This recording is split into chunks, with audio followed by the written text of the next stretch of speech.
Sir आप mute पर हो।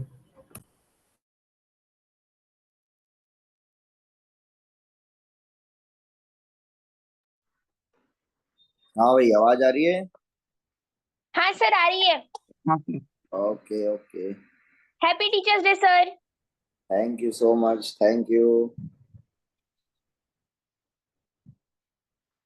पार्टी हो गई सबकी या किसी हाँ की सर, बात? हो गई। हो गई। हाँ भाई, जोधा थक गया होगा, बहुत डांस कर लिया आज तो। सर मैंने नहीं डांस किया। अरे आंखें तो थक गई होगी तेरी। हाँ सर, हंसते हंसते वो जॉ दर्द कर रहे हैं। अच्छा, हाँ हाँ। चलो सर बढ़िया। डांस तो आपने किया है। जब मैंने डांस किया है क्या? वायरल मत करना वीडियो। सर नहीं, हमें देखनी है। दिख जाएगी।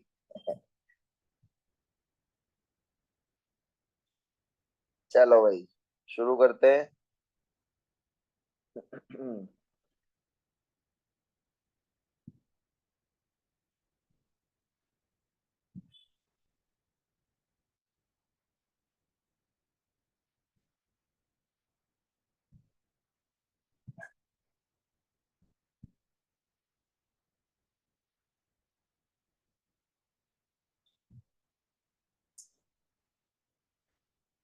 चलो भाइयों, तो एस ब्लॉक चैप्टर हम शुरू करते हैं।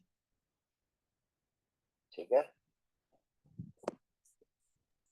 तो हाँ सर। एस एस ब्लॉक के अंदर हमें क्या करना है? ग्रुप वन और ग्रुप टू के एलिमेंट्स के बारे में स्टडी करनी है। तो ग्रुप वन ग्रुप टू के एलिमेंट्स एंड देयर कंपाउंड्स। तो कुछ कंपाउंड्स हैं जो अपने सिलेबस में है, दैट इज जो एनसीईआरटी में गिवन होंगे, उनके बारे में हम लोग बात करेंगे बच्चों। ठीक है। तो सबसे पहले हम बात करते हैं कि एस ब्लॉक में एक्चुअली में क्या कौन सा एलिमेंट्स है, और एस ब्लॉक को, एस ब्लॉक एलिमेंट्स को एस ब्लॉक क्यों बोला जाता है, मतलब उस ब्लॉक को। तो किसी भी ब्लॉक को एसपीडीएफ बोलने की वजह है कि उनका लास्ट इलेक्ट्रॉन वहां पर एंटर होता है। इस वजह से एस ब्लॉक एलिमेंट्स को क्या बोला जाता है? एस ब्लॉक एलिमेंट बोला जाता है। ठीक है। अब ग्रुप 1 और group 2, these elements belong to s block. तो ग्रुप 1 के एलिमेंट्स को हम 1A से भी लिखते हैं और 2A से भी लिखते हैं, सेकंड वालों को। ठीक है। अब ये सारे एलिमेंट्स अपने ग्रुप 1 के हैं। लीना की रब से फरियाद, बेटा मांगे कार स्कूटर बाप राजी, ये सारे एलिमेंट्स तो आप लोगों ने सुने हुए होंगे। ग्रुप नंबर 1 के एलिमेंट्स का जनरल कॉन्फ़िगरेशन NS1 है। इसका मतलब क्या कि जो आउटर मोस्ट शेल का कॉन्फ़िगरेशन होता है वो इस टाइप का होता है। जैसे लिथियम का होता है 2s1, फिर नेक्स्ट होता है 3s1, नेक्स्ट होता है 4s1। लाइक दिस ये इलेक्ट्रॉनिक कॉन्फ़िगरेशन चलता रहता है। In the similar way group 2 वालों का NS2 टाइप होता है। चलो इसको लिख लो जल्दी से, फिर आगे चलते हैं।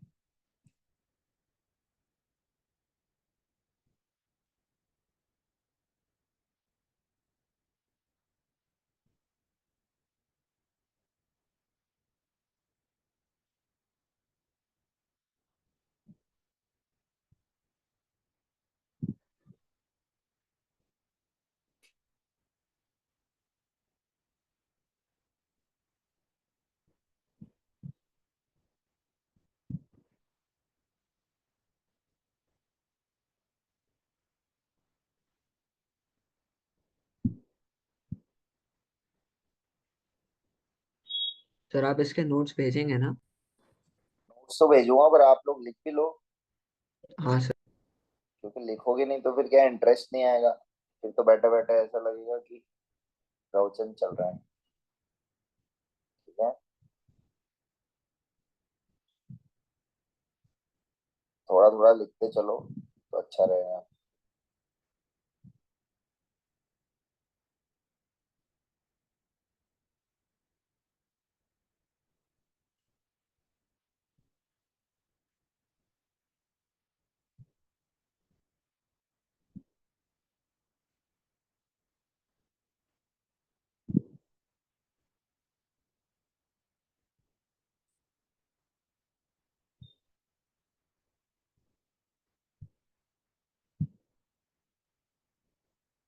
चलो भाई लिख लिया, आगे चले।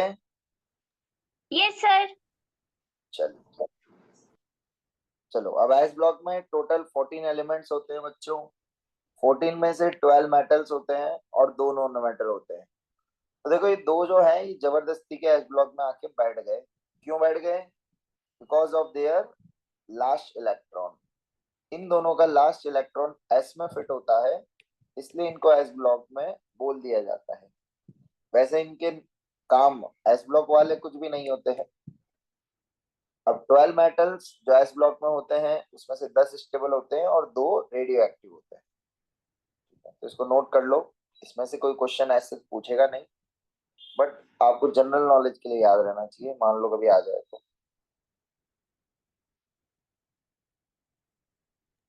सर आप 1 मिनट पीछे कर सकते हो?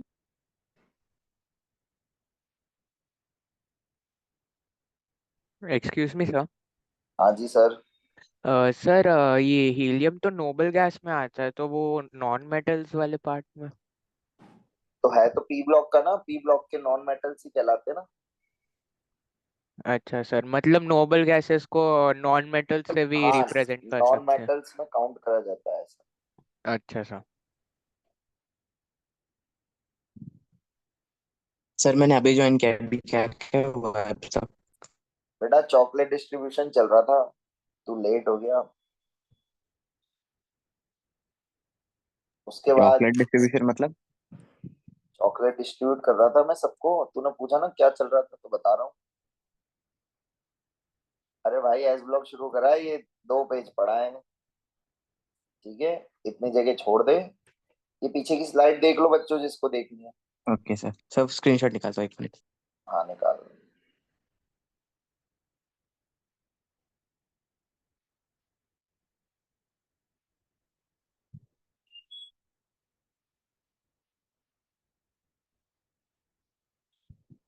हाँ सर निकाल लिया। चलो इसको भी ले ले।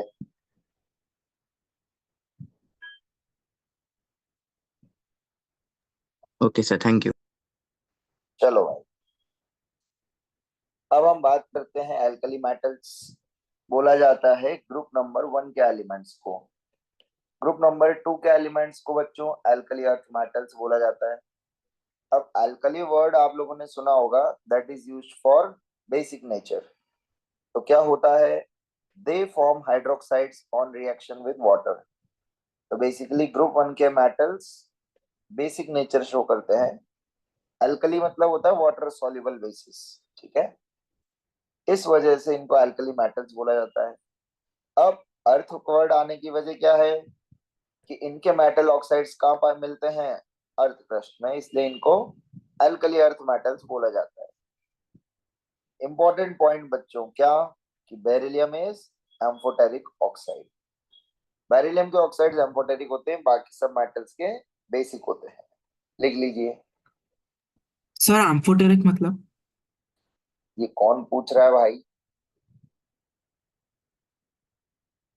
क्या सर नाम है मैं तेरा? मानस। मानस भाई, एम्फोटेरिक नहीं पता आपको? मतलब शायद एसिड बेस सब का कुछ होता है। हाँ वही वही वही भाई, वही जो एसिड और बेस दोनों के साथ रिएक्शन करते हैं, ठीक है।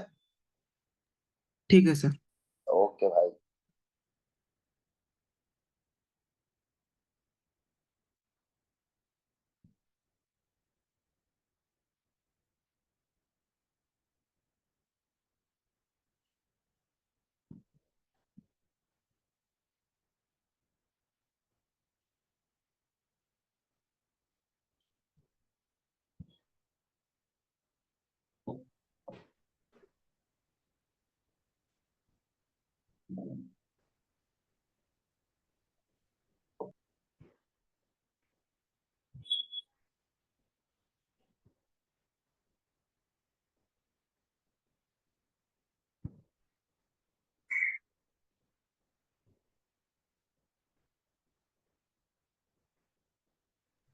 हेलो।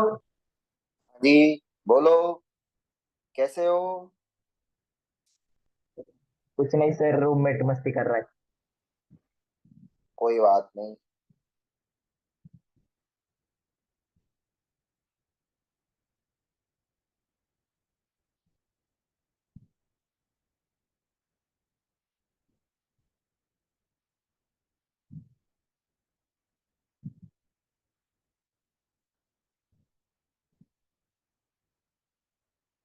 चलो बच्चों, लिख लिया?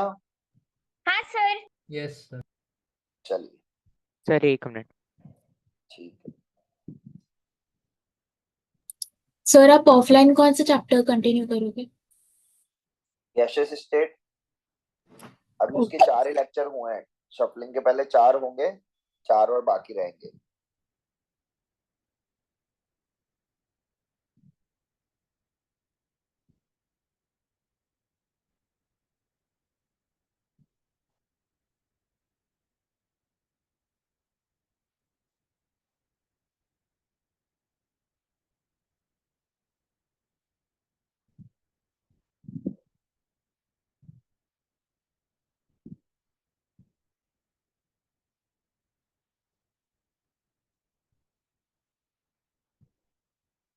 सर हाँ अभी वो फिजिक्स का भी ट्यूटोरियल चल रहा है, मतलब केमिस्ट्री और फिजिक्स का एक साथ ही चल रहा है। ऐसे कैसे पॉसिबल है? पता नहीं सर, वो दोनों की लिंक दे अरे दिया वो आज। चैंपियंस। अबे मामू, वो कल का है,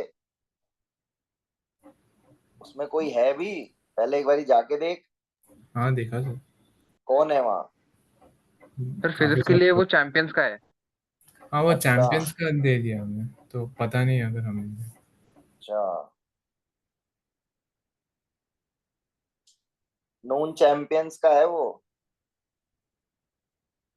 ओके नहीं, ओके पर चल। सर ने हमें बोला था कि वो एक ट्यूटोरियल रखेंगे सिर्फ क्वेश्चंस करने के लिए। अच्छा लाइक। अच्छा, इसलिए भेजा होगा उन सर ने ग्रुप हाँ। में। तो हाँ अब तो लाइक वो कॉमन है सारे बैचेस के लिए जो भी। तो दोनों चला ले, 2 मोबाइल होंगे ना तेरे घर पे। सर बस अरे तो बेटा एक अटेंड कर ले, अब तू देख ले, सर देखो लगता हो सही।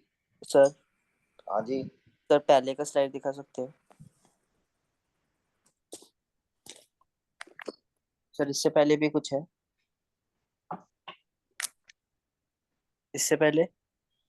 बस हाँ ठीक है, ओके सर, थैंक यू।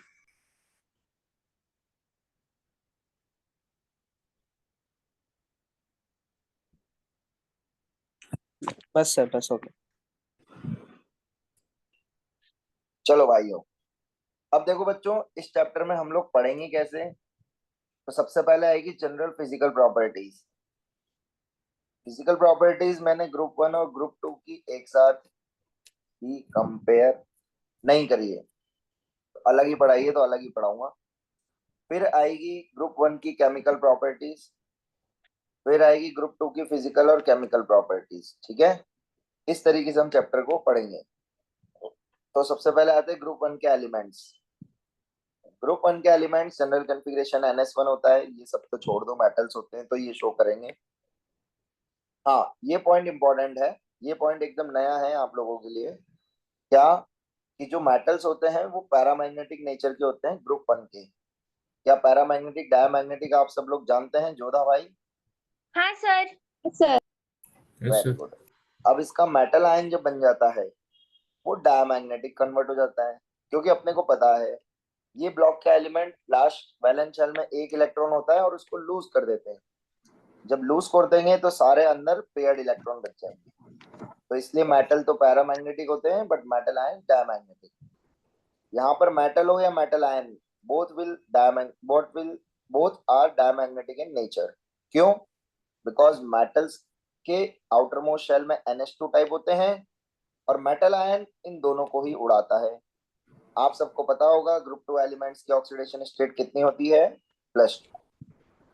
इसीलिए ये डायमैग्नेटिक शो करते हैं दोनों नेचर में। लिख लीजिए। सर डायमैग्नेटिक तब ना कि दोनों इलेक्ट्रॉन चले गए वैलेंस के। नहीं रे यार बाबू, बताता हूँ। हाँ सर, याद आया, MOT।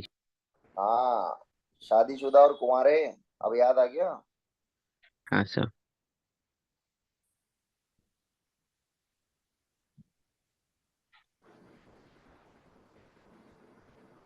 सर वो GC क्या है? General configuration. अच्छा। सर 1 मिनट, पिछली स्लाइड दिखाओ क्या?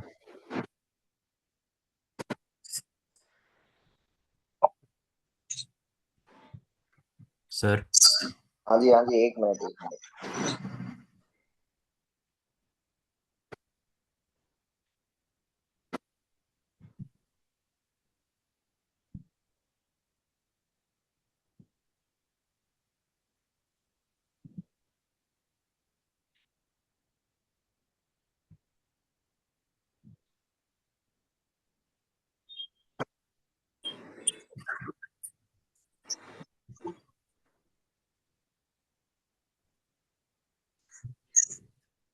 चले आगे बच्चों। Yes sir. सर वो हार्डर लिखा है। हाँ, harder than alkali metals, alkali metals से हार्ड होते हैं।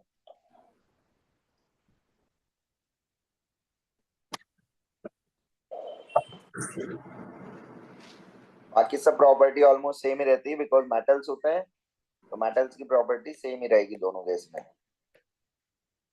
ले भाई पीछे वाली स्लाइड देख लो एक बच्चा जिसको देखनी है। हाँ सर। फिर आगे चलो।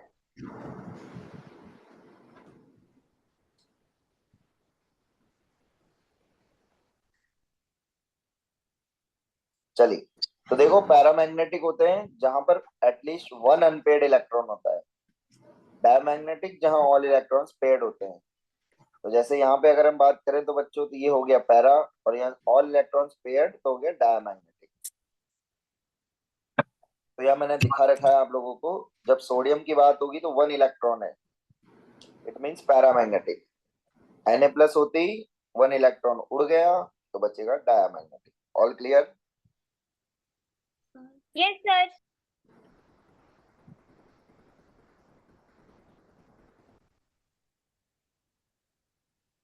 चल, अब नेक्स्ट एटॉमिक रेडियस की बात। हाँ, सर लिखना है किसी को? ना हाँ, बोलो बोलो। अभी ज्वाइन किया था पर बेटा आवाज नहीं आ रही आपकी, क्या बोल रहे हो? सर वो मैंने ना अभी ज्वाइन किया है, तो आप थोड़ा सा बता सकते हाँ, पूरा बता देते हैं, थोड़ा सा क्यों, था। बता देते हैं।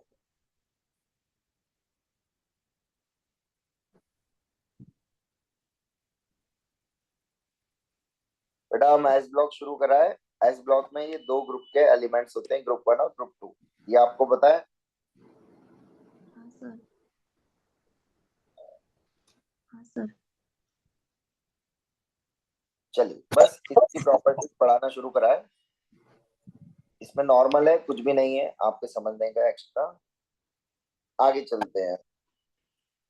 Okay sir, thank you. चलिए, तो अब बच्चों बात आती है एटॉमिक रेडियस की। तो देखो, नॉर्मल ट्रेंड तो बच्चों सभी को पता है कि टॉप टू बॉटम जाने पे एटॉमिक रेडियस इंक्रीज होता है। तो जनरल ट्रेंड तो सबको पता है, वो उसमें कोई दिमाग नहीं लगाना। अब कभी एग्जाम में हो सकता है बच्चों आपसे इन दोनों ग्रुप के एलिमेंट्स को कंबाइन करके पूछ ले, तो उसके लिए एक शॉर्ट ट्रिक है, वो मैं आप लोगों को बता देता हूँ। तो देखो, सबसे पहले ध्यान रखना है कि बेरिलियम स्मॉलेस्ट होता है इन दोनों ग्रुप्स में, और सीजियम बिगेस्ट होता है, सीजियम लार्जेस्ट होता है। ठीक है, इतनी बात समझ आ गई? अब उसके बाद क्या है? तो उसके बाद है 2m। मतलब पहले एक m बनाना है अपने को बेरिलियम से शुरू करते हुए, तो ये m बन गया।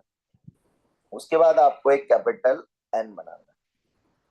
तो इस तरीके से ये ऑर्डर अपने को mn फॉर्म में याद रह जाएगा। ठीक है, तो बेरिलियम से m बनाते हुए Ca पे खत्म करना है, और फिर Ca से n बनाते हुए सीजियम पे खत्म करना है। तो ये ट्रिक लिख लीजिए सब लोग, ध्यान रखना।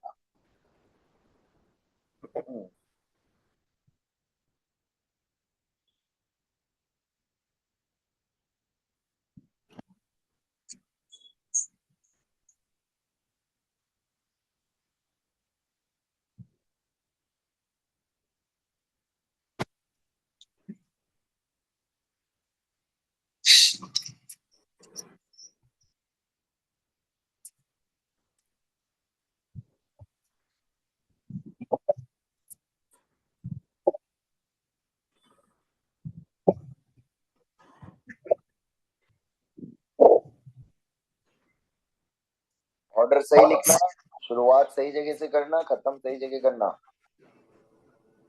सर वो एन का स्टार्टिंग कैल्शियम से हो रहा है या? एन का कैल्शियम से हो रहा है ना बेटा, ये यहाँ से एरो शुरू। हाँ ओके। मैं हटा देता हूँ हाईलाइटेड वाला पार्ट। सर आपने जो एटॉमिक रेडियस के नीचे वो एरोस के साथ जो किया है वो क्या सिग्निफाई कर रहा है? एरोज ये सिग्निफाई कर रहे हैं बेटा दोनों ग्रुप का कंपैरेटिवली ऑर्डर, साइज का कंपैरेटिवली ऑर्डर है। समझ गए? जनरली तो आपको पता है टॉप टू बॉटम इंक्रीज होती है, और कभी क्वेश्चन ऐसा आ जाए इन दोनों ग्रुप को रिलेट करते हुए, फिर कैसे सोचोगे? उसकी ट्रिक है ये। ठीक है? Yes sir. सर वो जो एरो बेरियम से पोटेशियम तो जा रहा है, इसका मतलब ये है ना कि बेरियम का साइज छोटा है पोटेशियम से। देखो, जहां एरो खत्म हो रहा है वो बड़ा है। वो बड़ा है, जहां से ओके एरो सर। शुरू हुआ है वो स्मॉल है, जहां एरो खत्म है वो बड़ा है।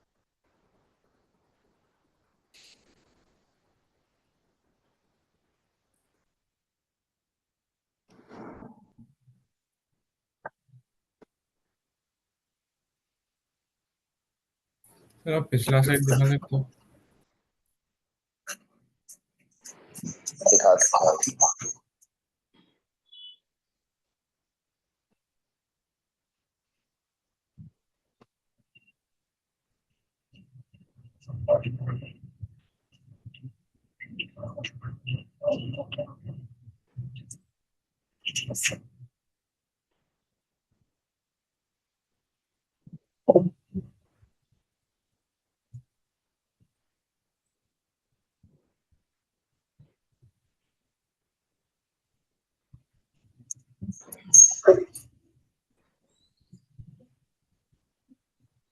चलें आगे। Yes sir. Yes sir. Sir पिछला स्लाइड दिखा दो ना।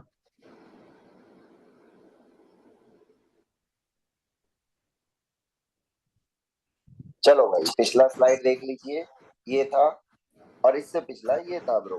ठीक है भाई।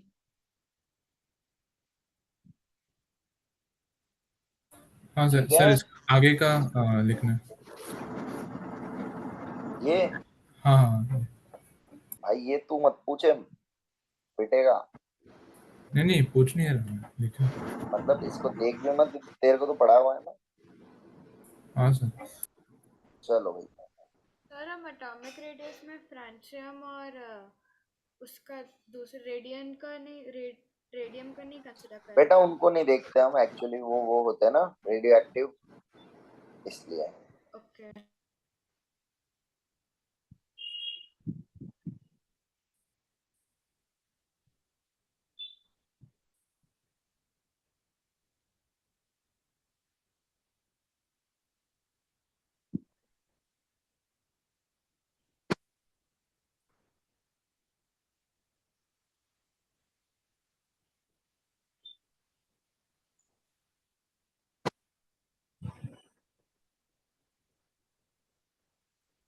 चलो आगे चलें, लिख लिया सबने ध्यान से।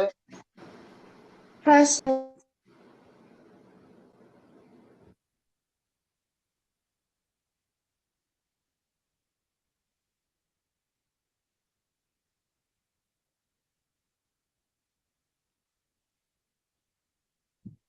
ये लिखना है क्या सर? मैं समझाऊंगा फिर लिखना। चलो बच्चों, अब मेल्टिंग पॉइंट बॉइलिंग पॉइंट की बात कर लेते हैं। तो देखो melting point boiling point generally जैसे हम लोग देख रहे हैं तो डी ब्लॉक के ए, एस ब्लॉक के मेटल्स होते हैं। अब मेटल्स तो होते हैं पर पीरियोडिक टेबल में डी ब्लॉक में भी मेटल्स होते हैं। तो ये प्रॉपर्टी हम लोग कंपेयर करते हुए पढ़ रहे हैं। तो क्या लिखा है कि melting points of d block elements is much higher than s block. तो एस ब्लॉक का कंपैरेटिवली डी ब्लॉक के मेटल्स के रेस्पेक्ट में लो होता है, because metallic bonds in d block elements are very strong. तो ये वजह है एस ब्लॉक के मेटल्स का भी होता तो है हाई, बट डी ब्लॉक के रेस्पेक्ट में लो होता है। अब यहाँ पे कि किस पे डिपेंड करता है, तो अपन ने देख लिया, it depends on strength of metallic bond. ठीक है, एंड ऑल्सो क्या नंबर आवाज नहीं ऑफ वैलेंस इलेक्ट्रॉन्स। तो दो चीजों पे melting point boiling point depend करता है। अब बात आती है कि सर ऑर्डर क्या है ग्रुप 1 और 2 में। तो भाई लोगों ऑर्डर जो है वो होल एंड सोल डिपेंड कर रहा है आपके डेटा पे। तो ये जो ऑर्डर मैंने लिखा है इट्स ऑन डेटाबेस। तो देखो ग्रुप 1 में तो नॉर्मल है, ली ना की रब से फरियाद, मतलब फ्रेंचम लास्ट में। फ्रेंचम ऐसे आपसे पूछा नहीं जाएगा तो उसकी टेंशन कभी मत लेना। तो टॉप टू बॉटम जाने पे melting point boiling point decrease हो रहा है क्योंकि स्ट्रेंथ ऑफ बॉन्ड कम होती जाएगी, साइज बढ़ता है। अब ग्रुप 2 में बहुत वेरिएशन है। कैसे? तो मेल्टिंग पॉइंट में भी और बॉइलिंग पॉइंट में भी। मेल्टिंग पॉइंट में देखिए कौन आ गया, यहां से मैग्नीशियम उठ के पीछे चला गया, और बॉइलिंग पॉइंट में मैग्नीशियम और बेरियम ने स्वाइप कर लिया। ठीक है, अब इनका कोई रीजन नहीं है कि ये क्यों स्वाइप होते हैं, इनको अपने को याद ही रखना, बिकॉज मैंने आपको बोला ये चीज डेटाबेस है, इसको लिख लीजिए। सर तो डी ब्लॉक में मेटालिक बॉन्ड ज्यादा स्ट्रॉन्गर है, तो वैलेंस इलेक्ट्रॉन ज्यादा होंगे, इसलिए ही डी ब्लॉक वाले अच्छे इलेक्ट्रिसिटी कंडक्टर्स होते हैं क्या? इलेक्ट्रिसिटी कंडक्ट की बात अलग से अलग होती है। इलेक्ट्रिसिटी कंडक्ट तो बेटा डिपेंड करती है किस पे, फ्री इलेक्ट्रॉन्स पे। फ्री इलेक्ट्रॉन्स पे, हाँ। तो जितने ज्यादा फ्री इलेक्ट्रॉन्स उतना ज्यादा वो हो जाएगा इलेक्ट्रिक कंडक्टर। ये मैं आपको मेल्टिंग पॉइंट बॉइलिंग पॉइंट बता रहा हूँ। ठीक है, हाँ सर। हाँ तो मेल्टिंग पॉइंट बॉइलिंग पॉइंट, हाँ उससे रिलेट कर सकते हो आप उनका कि उनके पास क्या होता है, वैलेंस इलेक्ट्रॉन ज्यादा होते हाँ हैं। वैलेंस इलेक्ट्रॉन ज्यादा होते हैं। यस, तो इलेक्ट्रॉन सी मॉडल में उनके वैलेंस इलेक्ट्रॉन ज्यादा होगी, तो फ्लो ऑफ इलेक्ट्रॉन हाँ अच्छा होगा। हाँ हाँ बिल्कुल।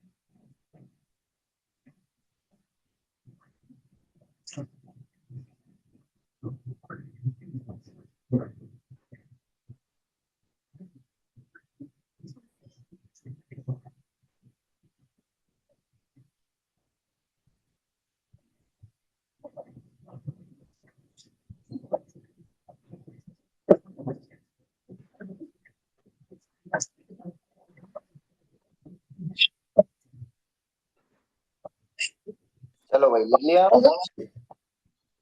हाँ सर।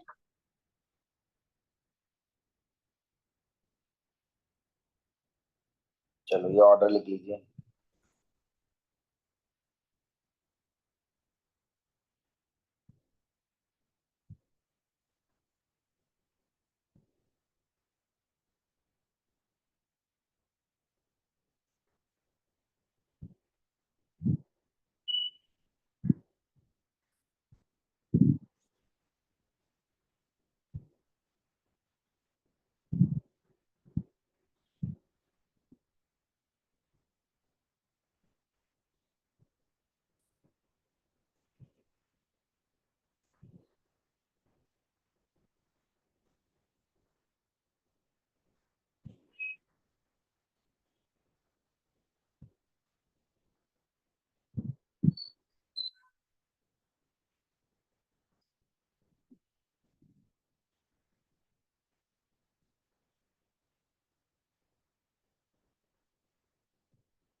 चलो भाई चलते हैं आगे।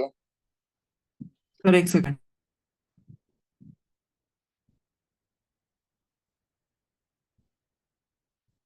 तो इसमें रेडियम की बात नहीं कर रहे अपन? नहीं बेटा उन दोनों की बात नहीं करते, वो सब रेडियो एक्टिव होते हैं इसलिए। अच्छा, रेडियम और फ्रेंशियम तो हम कंसिडर नहीं करेंगे फिर। हाँ ठीक है सर, थैंक यू।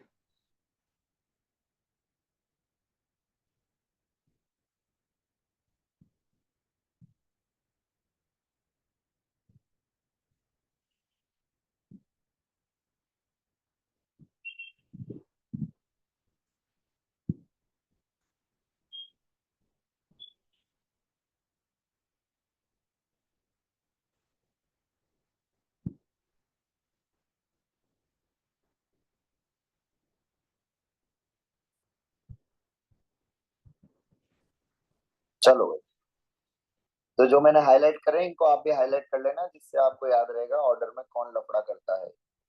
ठीक है। अब नेक्स्ट आता है बच्चों आयनेशन एनर्जी। ये सभी ने पढ़ा हुआ है अपन ने कि ग्रुप वन में ग्रुप टू में जनरल ट्रेंड फॉलो होता है, top to bottom ionisation energy decrease होती है, because top to bottom size increase होता है, तो न्यूक्लियस से डिस्टेंस बढ़ जाएगी, और जैसे जैसे डिस्टेंस बढ़ेगी अट्रैक्शन कम होता जाएगा, तो एनर्जी रिक्वायर्ड लेस होगी। ठीक है। ऑक्सीडेशन स्टेट +1 +2 होता है, ये भी पता है, लिख लो फटाफट।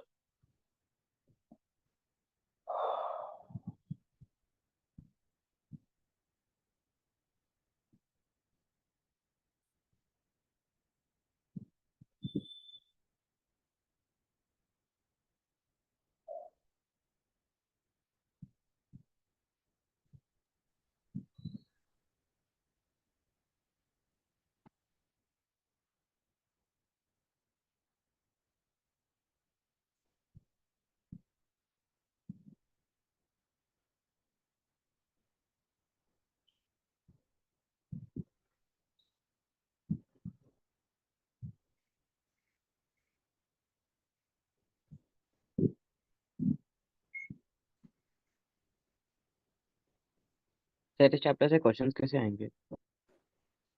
कैसे आएंगे? वो जब क्वेश्चन करेगा तो पता लगेगा। जो मैं पढ़ा रहा हूँ उसमें से आएंगे, जैसे हाइड्रोजन के कर रहे होंगे ना तूने, वैसे ही। जैसे आपने पैलेडियम के बोले थे वैसे वो टाइप। मतलब पैलेडियम अब्सॉर्ब करता है गैसेस स्पेस होते हैं सब, वो वाला क्वेश्चन आया था वैसे। हाँ वैसे ही, मतलब थियोरेटिकल आएंगे मोस्टली, इस चैप्टर में न्यूमेरिकल नहीं है। और भाई लोगों तुम्हारे बैच में ध्यान रखना, वो हार्डनेस के क्वेश्चंस भी करने, हार्डनेस ऑफ वाटर के। ठीक है।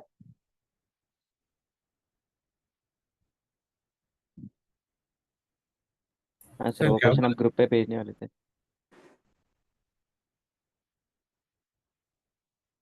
सर आपने क्या बोला अभी?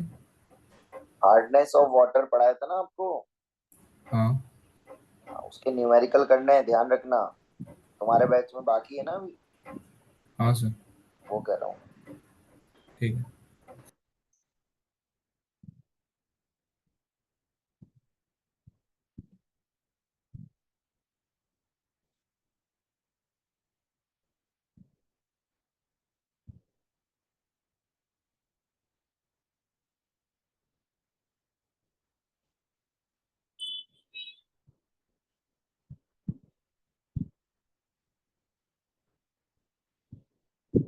चलो देखो बच्चों, नेक्स्ट है मेटेलिक कैरेक्टर और इलेक्ट्रोपॉजिटिव नेचर।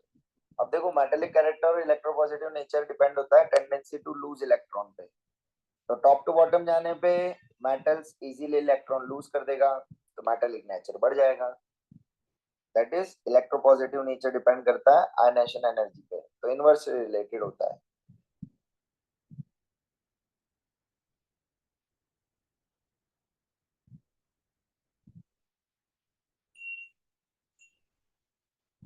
तो फिर से एक बार बता सकते हो? बेटा मेटेलिक नेचर डिपेंड करता है आयनेशन एनर्जी पे, ऐसा।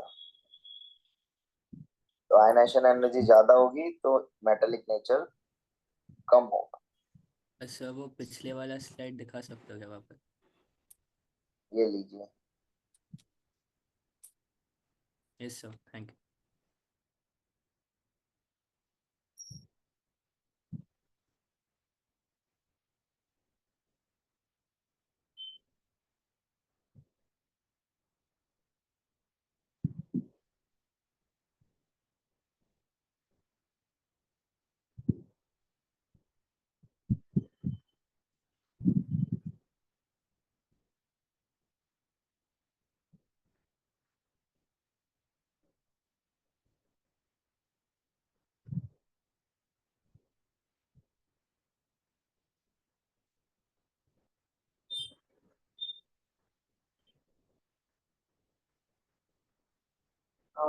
सर हाँ जी सर।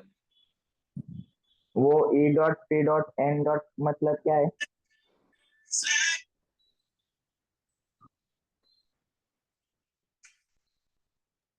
सर वो आयनाइजेशन एनर्जी किसके? Electropositive nature. Okay sir.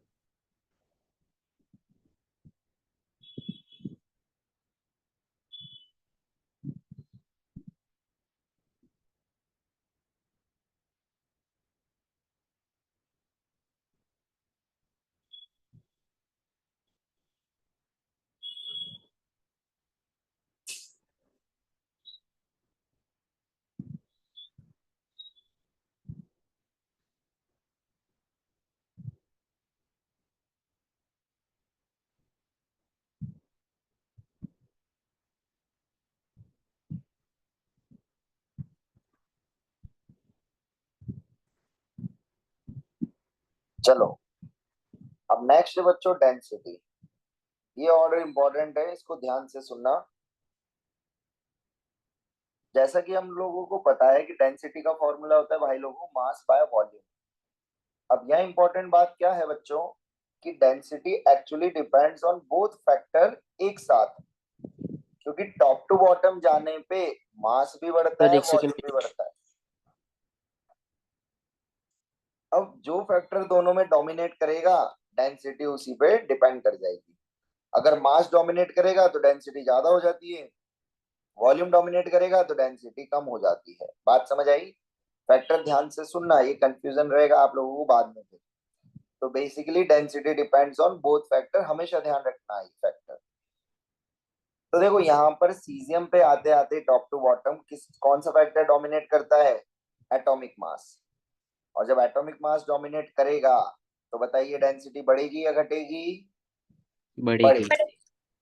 तो यहां से अपने को समझ आ गया कि टॉप टू बॉटम जाने पे डेंसिटी इंक्रीज होती है। बट लफड़ा कहाँ हो रहा है? तो आप लोग देख रहे होंगे लफड़ा करने वाला है पोटेशियम और सोडियम। अब सोडियम टू पोटेशियम में ऐसा क्यों हुआ बच्चों? वो इसीलिए होता है बिकॉज ये सेकंड पीरियड, ये फर्स्ट सॉरी ये सेकंड पीरियड का है, थर्ड पीरियड का है। जैसे ही फोर्थ पीरियड में आप लोग जाते हैं तो पोटेशियम के पास एक्चुअली में वैकेंट 3D एकदम से आ जाती है। और जैसे पोटेशियम के पास वैकेंट 3D ऑर्बिटल आएगी तो बताओ क्या बढ़ गया उसका एकदम से, क्या इंक्रीज हो गया? वॉल्यूम। और जैसे वॉल्यूम इंक्रीज होगा तो एकदम से झटका लगता है डेंसिटी पे। बात समझ आई? तो सोडियम टू पोटेशियम ये नेचर शो होने की वजह है vacant D orbital of potassium, उसके से वॉल्यूम बढ़ता है तो डेंसिटी घटती है। ठीक है, लिख लीजिए, ये मार्क कर लेना भाई लोगों, ये क्वेश्चन पूछा जाता है डेंसिटी का।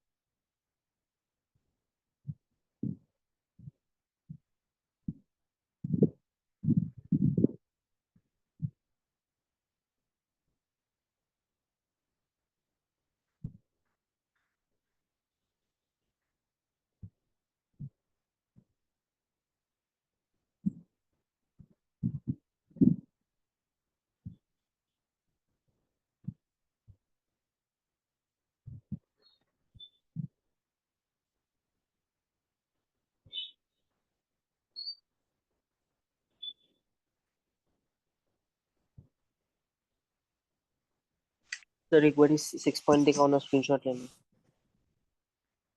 ये ले भाई,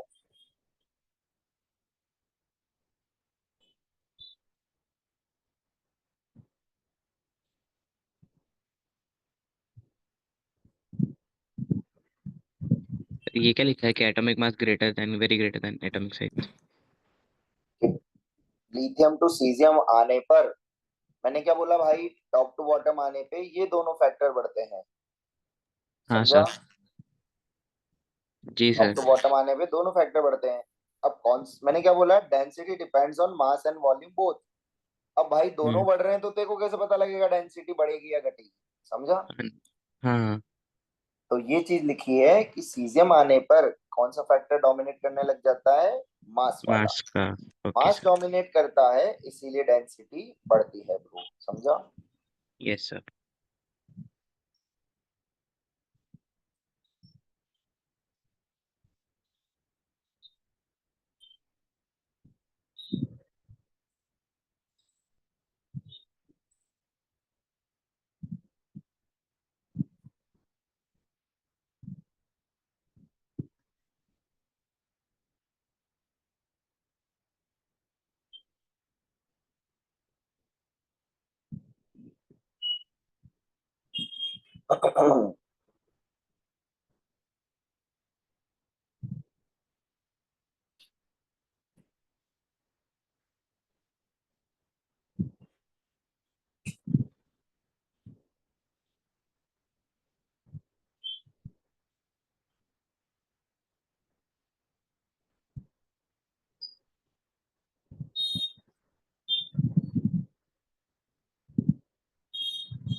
हो गया सर।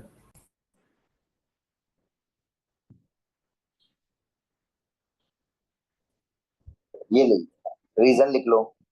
सेम ग्रुप टू में भी एक एक्सेप्शनल केस है बच्चों, ये भी किस पे डिपेंड कर रहा है, मास और वॉल्यूम के फैक्टर पे। तो ये ऑर्डर सब जो मैंने आपको बताया ये डेटा बेस्ड है, और डेटा के लिए क्या रेफर करना है हमेशा, एनसीईआरटी।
Yes sir.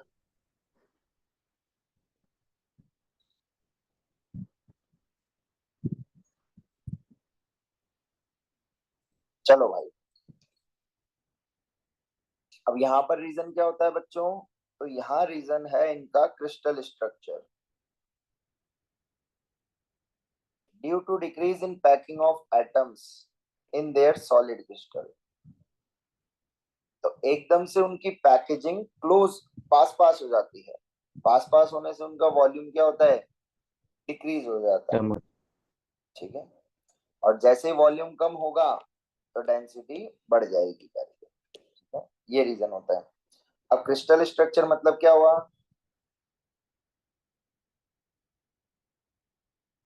तो जब आप लोग क्लास 11th में सॉलिड स्टेट पढ़ोगे वहां पर आपको समझ आएगा, ठीक है?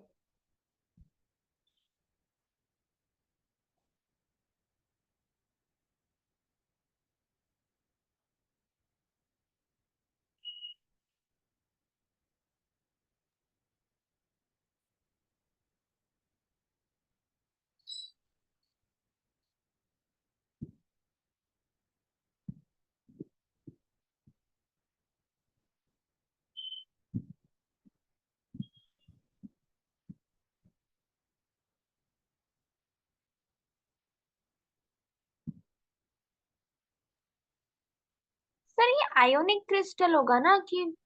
यस यस यस, आयनिक क्रिस्टल। वो सॉलिड क्रिस्टल मतलब है मेटल्स के रहते हैं ना, सॉलिड स्टेट में रहते हैं ये। yes, मतलब वही सॉलिड क्रिस्टल, आप आयनिक क्रिस्टल भी बोल सकते हो, उसमें कोई दिक्कत नहीं। पर एक्चुअली आयनिक क्रिस्टल का कौन सा होगा, जैसे बेरिलियम किसी के साथ बॉन्ड बना रहा होगा, जैसे हाँ NaCl का क्रिस्टल आयनिक क्रिस्टल कहलाएगा। हाँ पर इंडिविजुअल अगर किसी एलिमेंट इसका हुआ तो वो सॉलिड ही कहलाएगा, ठीक है। Okay sir.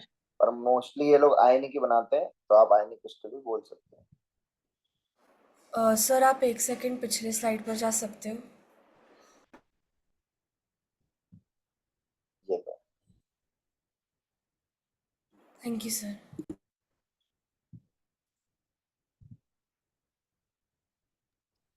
सर ये ग्रुप 2 में चेंज का रीजन क्या था, आप वापस एक्सप्लेन करो ना। क्या चीज? सर ये ग्रुप 2 में ऑर्डर चेंज क्यों हुआ, मतलब बता देता कैल्शियम हूँ। पहले क्यों आ गया? एक्चुअली बेटा क्या होता है, इनकी पैकेजिंग होती है।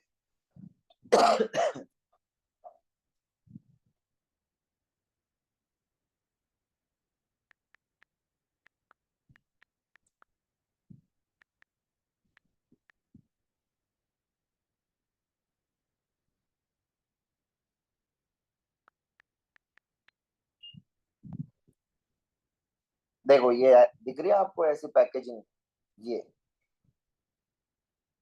समझ रहे हो, ये ऐसे क्रिस्टल स्ट्रक्चर ऐसे होते हैं अरेंजमेंट सॉलिड्स में। तो क्या होता है, एकदम से बेरिलियम की पैकेजिंग जो होती है वो बहुत कॉम्पैक्ट होती है, पास पास आ जाते हैं, समझा? हाँ सर। जब पैकेजिंग क्लोज हो जाएगी पास पास, तो एकदम से क्या डिक्रीज हो गया, वॉल्यूम। वॉल्यूम डिक्रीज हो गया तो क्या बढ़ जाएगी भाई, डेंसिटी। समझा? डेंसिटी। हाँ।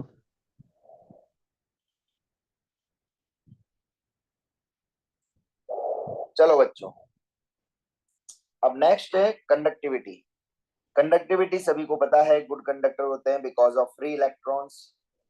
ग्रुप 1 में, ग्रुप 2 में, ग्रुप 2 की ज्यादा है, बताओ क्यों, क्या रीजन होगा?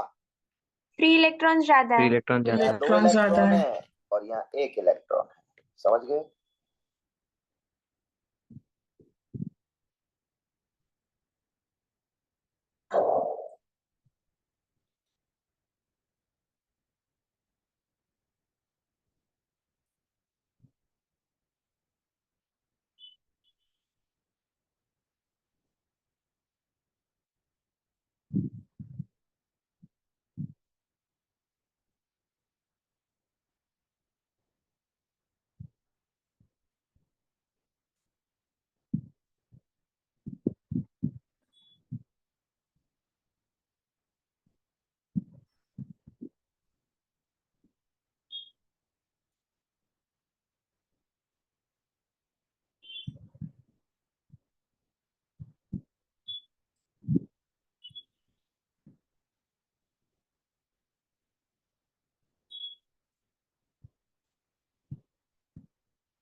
चलो, अब नेक्स्ट है बच्चों फ्लेम टेस्ट।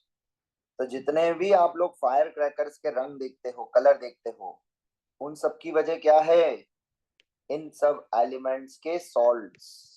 समझ आई बात? हाँ सर। तो अब इनके कलर की ट्रिक क्या है, तो देखो कलर की ट्रिक है क्राई वीरे बबलू। क्राई वीरे बबलू। तो क्या है colours, crimson red, yellow, violet, red violet, blue, ठीक है। तो लीना की रफ से इन सबके कलर याद रखने हैं, ये डायरेक्ट कलर पूछे जाते हैं भाई, ठीक है।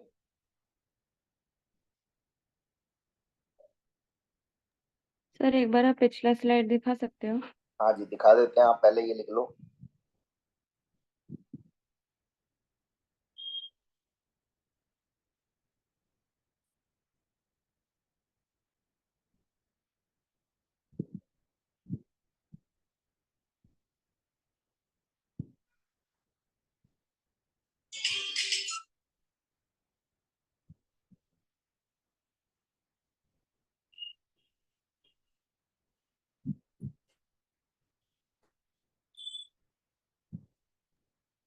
सर हाँ जी। ये फ्लेम टेस्ट इसके लिए होगा ना कि हम अगर हीट एनर्जी प्रोवाइड करें तो इलेक्ट्रॉन जो होते हैं वो एक्साइट करेंगे पर्टिकुलर एनर्जी नहीं लेवल नहीं नहीं नहीं नहीं नहीं, ऐसी बातें नहीं करते सबके सामने। रुको रुको रुको अभी। स्पेक्ट्रल लाइंस पे डिपेंड करता है ना बस। नहीं नहीं, स्पेक्ट्रल लाइंस नहीं करता, मैं बताता हूँ।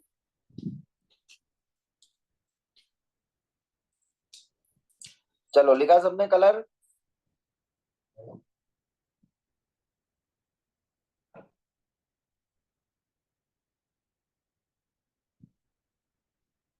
हाँ सर।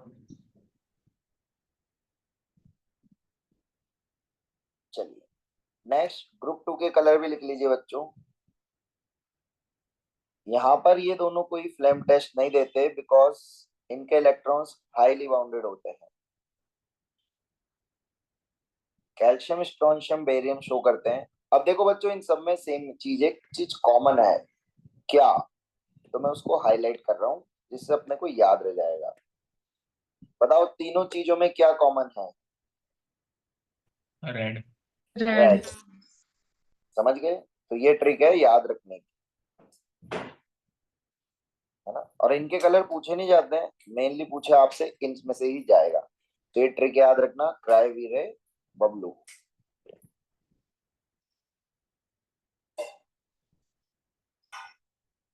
तो बैरियम का सिर्फ ग्रीन होगा ना? क्या? एप्पल ग्रीन होता है भाई।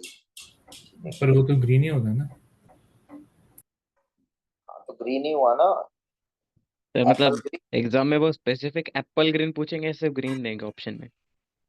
भाई मेरे दोनों में से एक ही आएगा आंसर। अब एप्पल तो लिख के नहीं देंगे, ठीक है। ठीक है सर। अब पूछने वाला कुछ भी पूछ सकता है यार बेटा, यार इसमें मैं क्या बताऊं।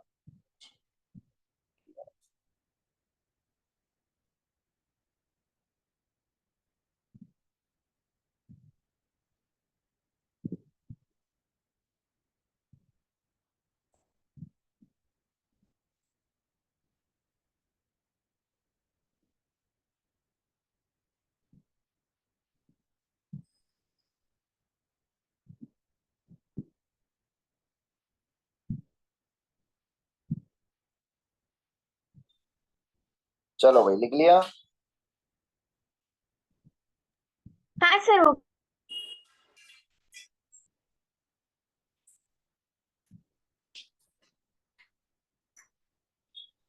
अब देखो बच्चों, कलर शो करने के पीछे रीजन क्या होता है। एस ब्लॉक एलिमेंट्स क्यों कलर शो करते हैं, देखना सभी लोग। तो क्या है, हमेशा इलेक्ट्रॉन रहना चाहता है ग्राउंड स्टेट में। ग्राउंड स्टेट से इलेक्ट्रॉन एनर्जी एब्जॉर्ब करके जाता है बच्चों एक्साइटेड स्टेट में। वही वाली कहानी, अभी आप घर पे हो, कोई रिलेटिव आया, उसने आपको पैसे दिए, पैसे लेके आप लोग गए बाहर। और बाहर जब तक रह पाओगे जब तक तुम्हारी जेब में है गांधी, तभी चलेगी तुम्हारी आंधी। जैसे ही पैसा खत्म हुआ वापस कहाँ जाओगे भाई लोगों? घर पे। तो in the same way electron भी यही करते हैं बच्चों, एनर्जी एब्जॉर्ब करके ग्राउंड स्टेट से एक्साइटेड स्टेट में जाते हैं। एक्साइटेड स्टेट में ज्यादा स्टेबल नहीं होते बिकॉज एनर्जी होती है, तो वापस जब ग्राउंड स्टेट में आते हैं तो एनर्जी को एमिट करते हैं। और उस टाइम पे साइंटिस्ट ने ये देखा कि जो एनर्जी एमिट कर रहे हैं वो एनर्जी कौन से रीजन में लाई कर रही है, वेवलेंथ विजिबल बामर ना? बामर बोले तो विजिबल रीजन। सभी को बात समझ आई? तो ये रीजन होता है इलेक्ट्रॉन, ये एस ब्लॉक एलिमेंट्स के कलर शो करने का, ठीक है। इसको नोट कर लीजिए और ये याद रखना, ये फिनोमिना बहुत इंपॉर्टेंट है।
सर एक बार रीजन बोल सकते हो क्या?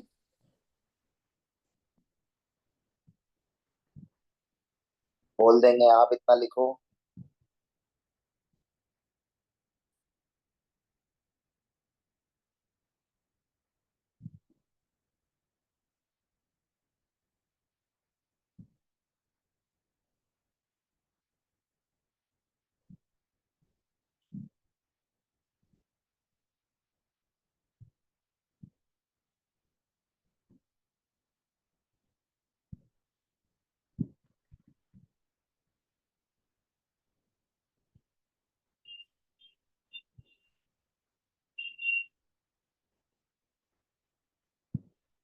चलो भाई, लिख लिया ये?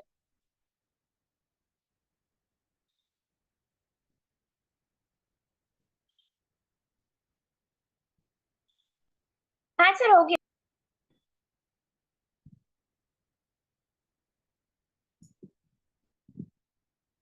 चलो, ये एक्सप्लेनेशन लिख लो।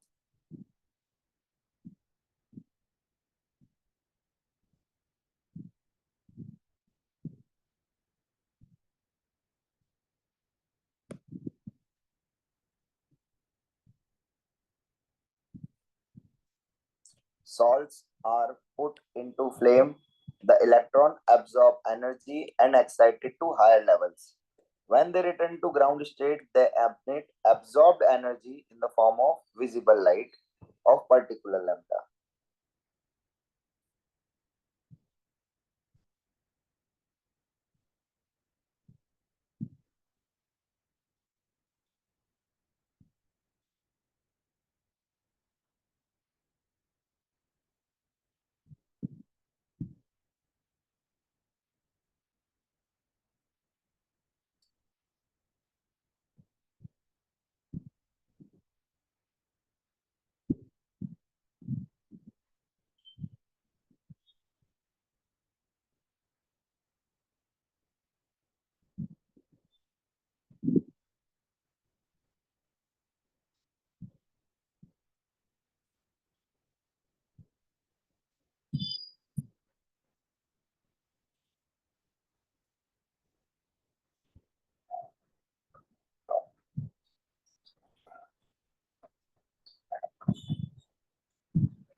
चलो, लिख लिया बच्चों?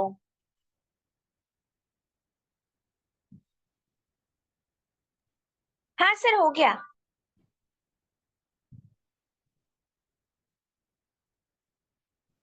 चलो देखो बेटा, इसमें क्या होता है, मैं ये बता रहा था कि ग्राउंड स्टेट से इलेक्ट्रॉन एनर्जी एब्जॉर्ब करके एक्साइटेड स्टेट में जाता है। हमेशा हमें भी पता है, जैसे हम लोग ज्यादा देर गुस्से में नहीं रह सकते, वैसे इलेक्ट्रॉन भी एनर्जी एब्जॉर्ब करके ज्यादा नहीं रह सकता। तो अगेन इलेक्ट्रॉन वो एनर्जी एब्जॉर्ब्ड वाली रिलीज करता है, और जो रिलीज एनर्जी देखी गई वो कौन से रीजन में देखी गई? विजिबल रीजन में। और विजिबल रीजन में ही हमें दुनिया के कलर दिखते हैं। ऐसा। All clear? Yes sir. Next है बच्चों हाइड्रेशन रेडियस। हाइड्रेशन मतलब होता है भाई लोगों पानी का घेरना। सभी को याद आ गया पानी का घेरना? हाँ सर। हाँ सर। Yes sir. तो जितना छोटा साइज होता है पानी उतना ज्यादा घेरता है। क्लियर है? और अगर पानी के बाहर देखेंगे तो ऑर्डर उल्टा आ जाता है। ठीक है?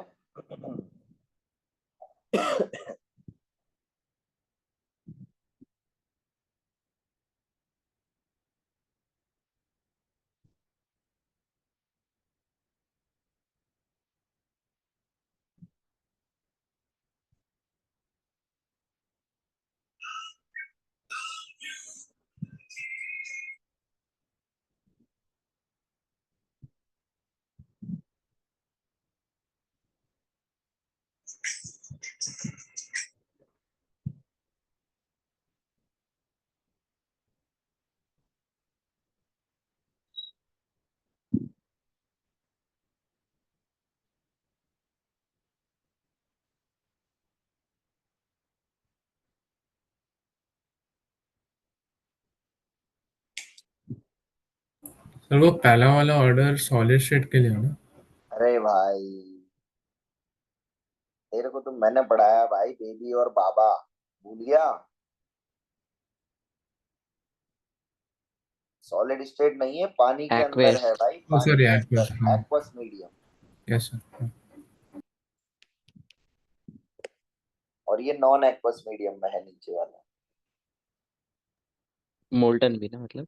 हाँ, मोल्टन ऑब्वियसली।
चलो भाई, अब नेक्स्ट फिजिकल प्रॉपर्टीज खत्म, अब आती है chemical properties.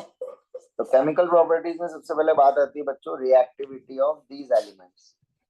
Reactivity again depends on ionisation energy. लिख लीजिए पॉइंट, फिर आगे चलते हैं।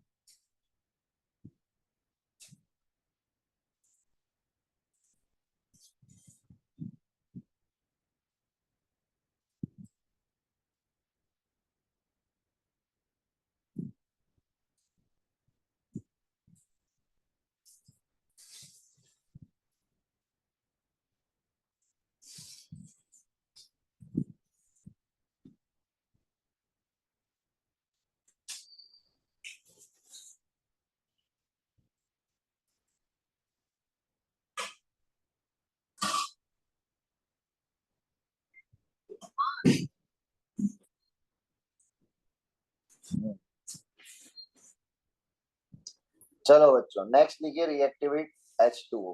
एक मिनट पीछे अब स्लाइड वाटर के साथ रिएक्शन के बाद सारे मेटल्स क्या बनाते हैं? हेलो, ये मैं आपको पढ़ा रहा हूँ ग्रुप 1 के एलिमेंट्स की, ये ध्यान रखना, ठीक है? तो metal plus water gives metal का हाइड्रोक्साइड प्लस हाइड्रोजन गैस। तो जैसा कि हम लोग बात करते हैं, lithium plus H2O gives lithium का हाइड्रोक्साइड।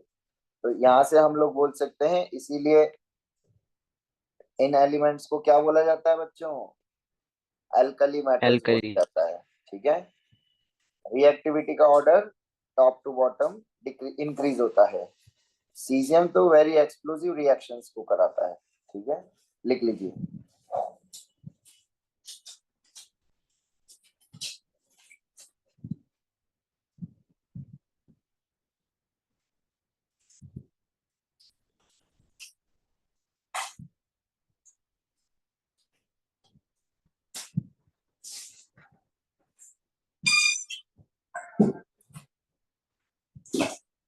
सर एक बार पीछे का पेज दिखाना। पीछे यही था बेटा बस।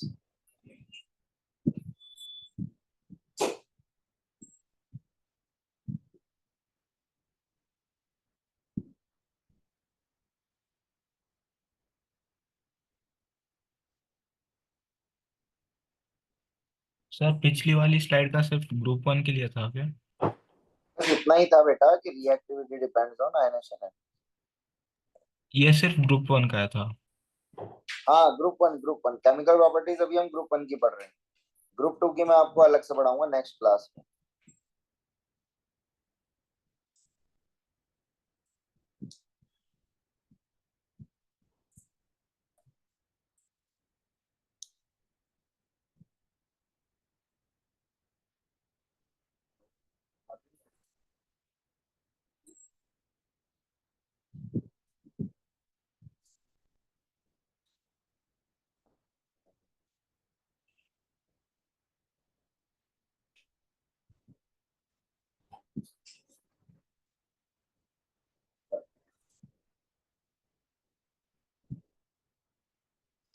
तो उधर एल आई और सी एस में ग्रुप वन के सारे बाकी एलिमेंट्स आएंगे ना?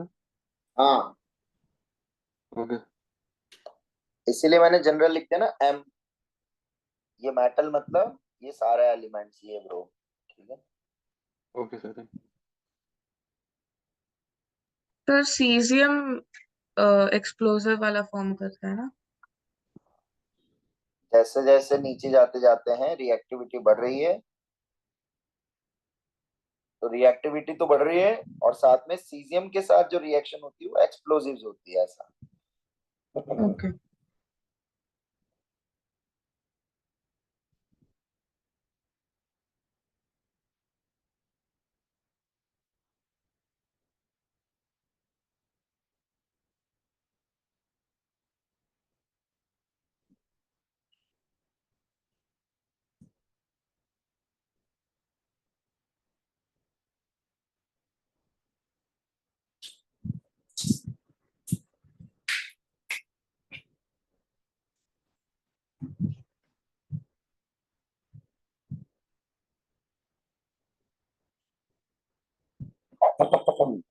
चलो, नेक्स्ट है रिएक्शन विद एयर।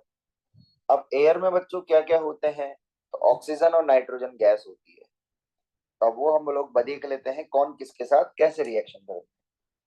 तो लिथियम ऑक्सीजन के साथ एयर से रिएक्शन करके लिथियम का ऑक्साइड बनाता है भाई। सोडियम रिएक्शन करके सोडियम का पर ऑक्साइड बनाता है मेनली। सोडियम के ऑक्साइड भी बनते हैं पर मेनली सोडियम क्या बनाता है, पर ऑक्साइड।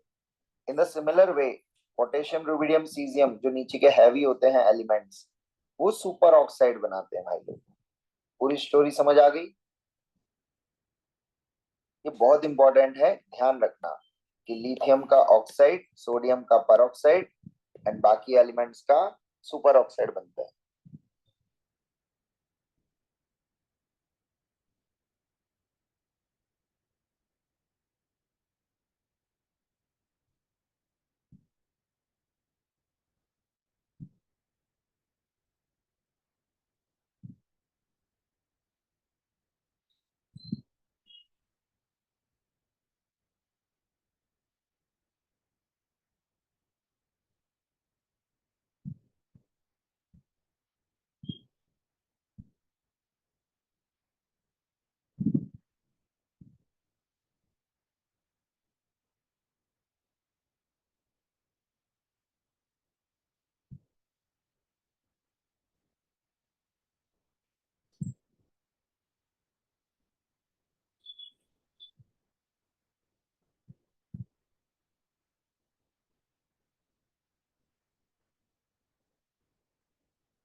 सर आपने उधर Na2 क्यों लिखा, सॉरी Na2O क्यों लिखा?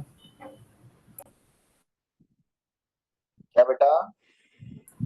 आपने Na2O2 पे जो एरो बनाया और फिर Na2O क्यों लिखा?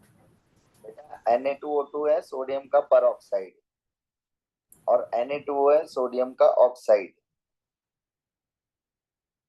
ठीक है, सोडियम का ऑक्साइड भी बनता है बट मेनली क्या बनता है, सोडियम पेरोक्साइड। Sodium peroxide. ठीक है, ओके।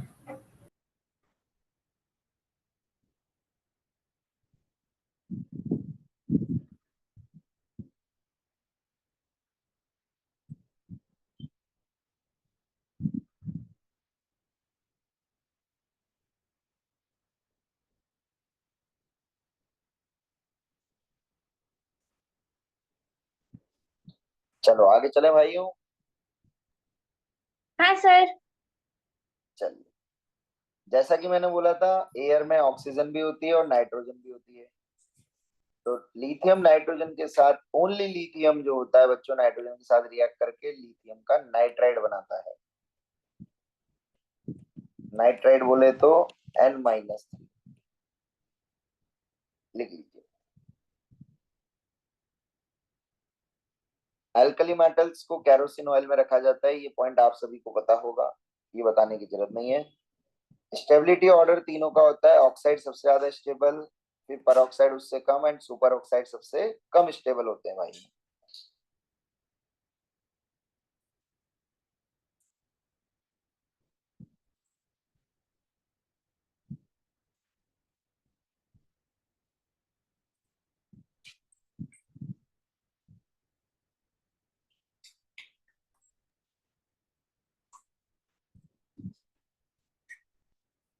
सर इसका हेडिंग रिएक्शन विद नाइट्रोजन है ना? नहीं, रिएक्शन विद एयर ही चल रही है ब्रो, नाइट्रोजन भी तो एयर में ही है। अच्छा ठीक।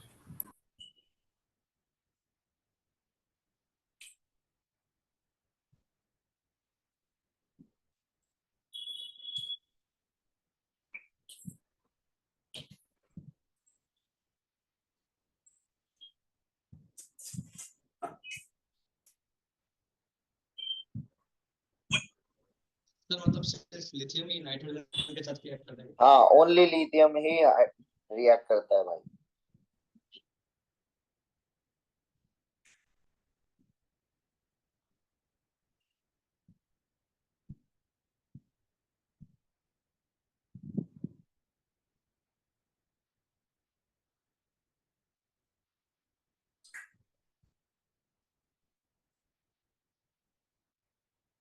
चलो भाई आगे चलें। Yes sir. नहीं सर, सर सर एक पूछना था। हाँ पूछो। सर आपने यहाँ पे लिखा है कि ऑक्साइड ज्यादा स्टेबल है पेरोक्साइड से, लेकिन सोडियम का तो मेनली पेरोक्साइड ही बनता है, ऐसा क्यों? ऐसा क्यों? क्यों का रीजन नहीं है ब्रो, ये कंपाउंड्स नेचर में देखे गए हैं, ठीक है। इन हाँ सर। मेटल्स के ऑक्साइड हमें नेचर में मिलते हैं डायरेक्टली। अब तेरे को जब तू नेचर में, अभी तुम मेटलर्जी चैप्टर पढ़ोगे, मेटलर्जी चैप्टर सुना है तूने, मेटलर्जी? नहीं। अरे मेटलर्जी कभी पढ़ा नहीं तूने बचपन में, मतलब कहीं? नहीं कोई सर। बात नहीं, मेटल को एक्सट्रैक्ट जब करा जाता है ना भाई, तो हाँ मेटल्स मतलब वो ऑक्साइड सब, फॉर्म हाँ में हाँ हाँ, मिलते हैं, ऑक्साइड फॉर्म में। सॉल्ट से वो सब कार्बन निकालता है, ओर्स, फिर ओर्स कार्बोनेट्स वो सब। सुना होगा तूने, ओर्स सुना है? हाँ सुना है, 10th में था, याद हाँ, है। तो वो ओर्स ऑक्साइड फॉर्म में मिलते हैं। अब भाई वो मिल रहे हैं तो वो उसके पेरोक्साइड मिल रहे हैं, तो इसमें मैं क्या बताऊं, समझा तू मेरी बात? अच्छा ठीक है। ऐसा, ठीक है।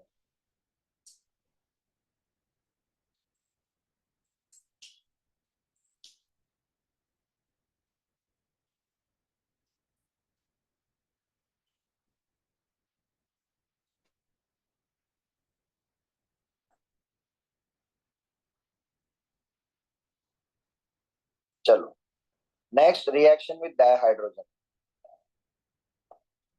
हाइड्रोजन गैस के साथ रिएक्शन करके बच्चों ये बनाते हैं मेटल के हाइड्राइड्स। जैसा कि आप लोगों को पता होगा, हाइड्राइड्स वो होते हैं जिसमें हाइड्रोजन का ऑक्सीडेशन स्टेट -1 होता है। तो lithium at very high temperature reaction करता है, वाइल सोडियम नॉर्मल टेम्परेचर पे करता है, मतलब कंपैरेटिवली बोल रहा हूं मैं। तो इसका हाई होता है और इसका कंपैरेटिवली लो होता है।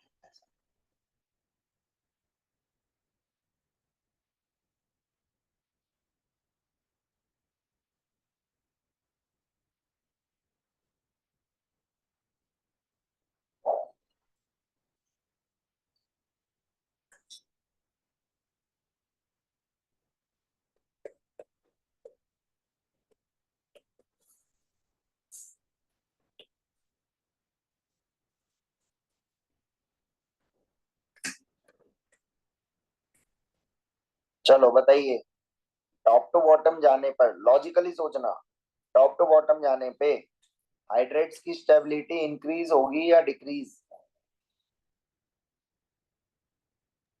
इंक्रीज इंक्रीज होगी।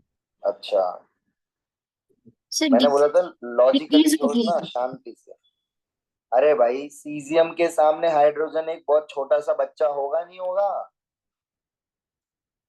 तो कितना हाँ बड़ा सर। हाँ बॉन्ड, बॉन्ड कितना वो हो गया, मोटू और पतलू। यहाँ पर दोनों का साइज लगभग लगभग सेम है, तो यहाँ हाँ बॉन्ड स्ट्रेंथ ज्यादा होगी, समझे? तो टॉप टू बॉटम जाने पे stability of hydrides decreases.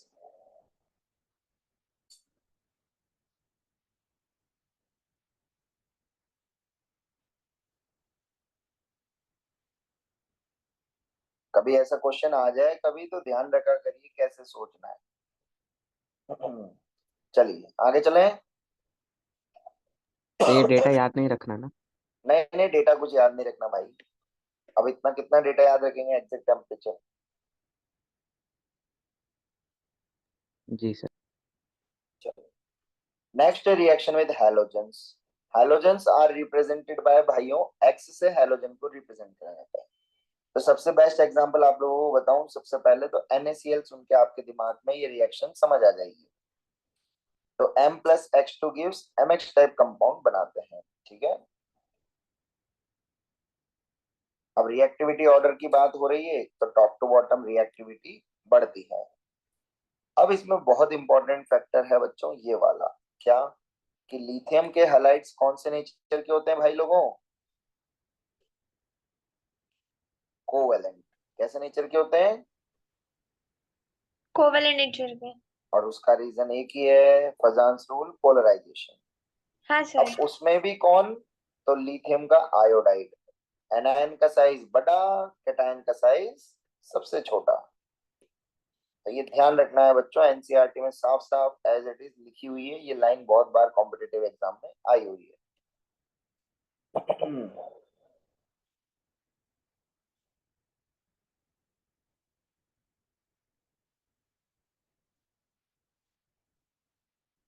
Sir आपने वो साइज का पॉइंट क्या बोला? अरे पोलराइजेशन भूल गया, कैटायन का साइज छोटा होना चाहिए, एनायन का साइज बड़ा, बड़ा। तो पोलराइजेशन ज्यादा। हाँ सर।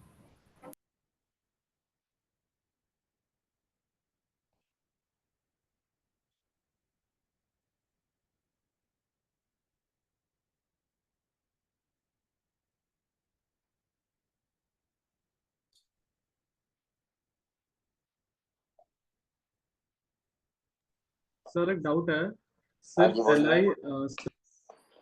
सिर्फ लिथियम आयोडाइड कोवैलेंट नेचर है या LiCl भी कोवैलेंट है? देखो क्या लिखा है भाई, LiX के सारे कोवेलेंट होंगे, ओके उसमें सबसे ज्यादा कोवेलेंट कौन होगा? Li। समझा? Okay sir.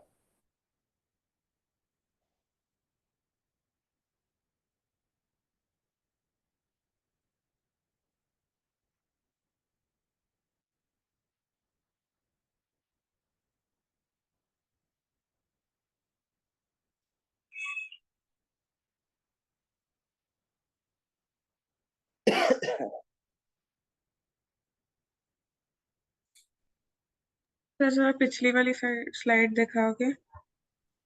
हाँ दिखा देता हूँ।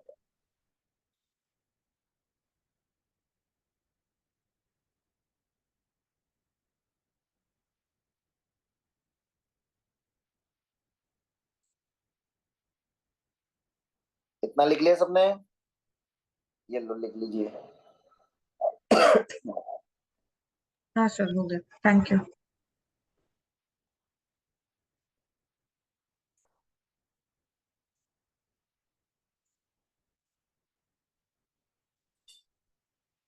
इसमें एक पॉइंट ऐड कर लो बच्चों, halides have ionic nature, therefore melting point क्या होगा इनका? हाई। एंड हाँ, गुड कंडक्टर होते हैं ये लोग इन मॉल्टन स्टेट। अब सॉल्ट है तो मॉल्टन स्टेट में ही कंडक्टिविटी शो करेंगे।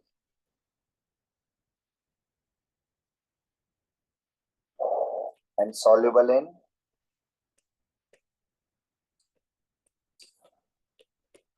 water.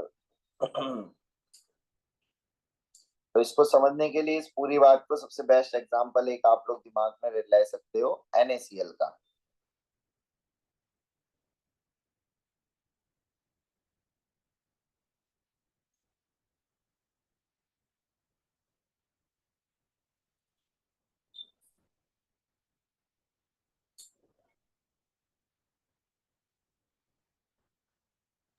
सर वो एमपी मोल वो क्या है एमपी?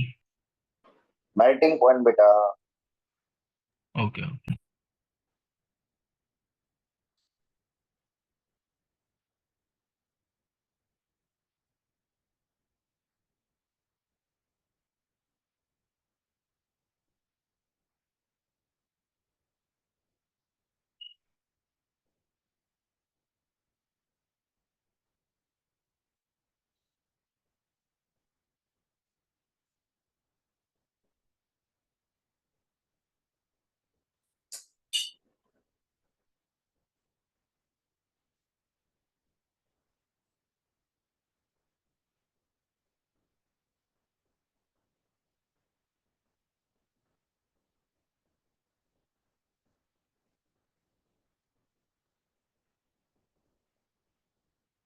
चलो भाई आगे चले।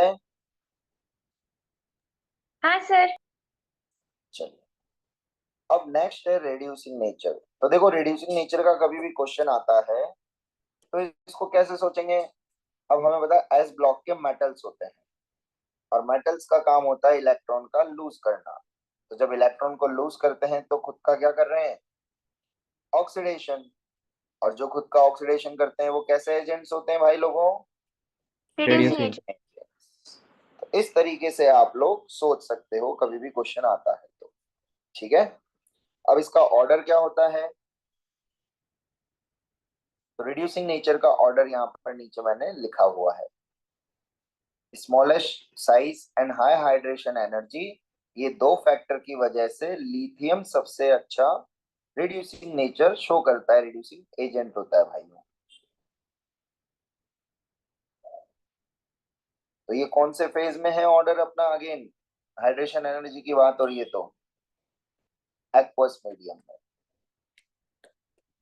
एक्वस मीडियम में हमेशा लफड़ा होता है भाइयों, गैसियस फेज में हमेशा कोई लफड़ा नहीं होगा। ठीक है,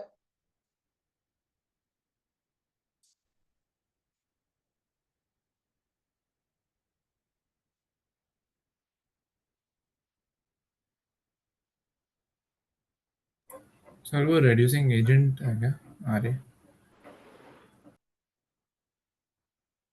हाँ रिड्यूसिंग एजेंट। तो वो हाई क्या है? IHE। IHE, high hydration energy बेटा। अच्छा okay. Smallest size, high hydration energy and high ionisation energy, वो भी इसी की हाई होती है। Okay sir. तो ये सब फैक्टर की वजह से ये सबसे आगे आया है।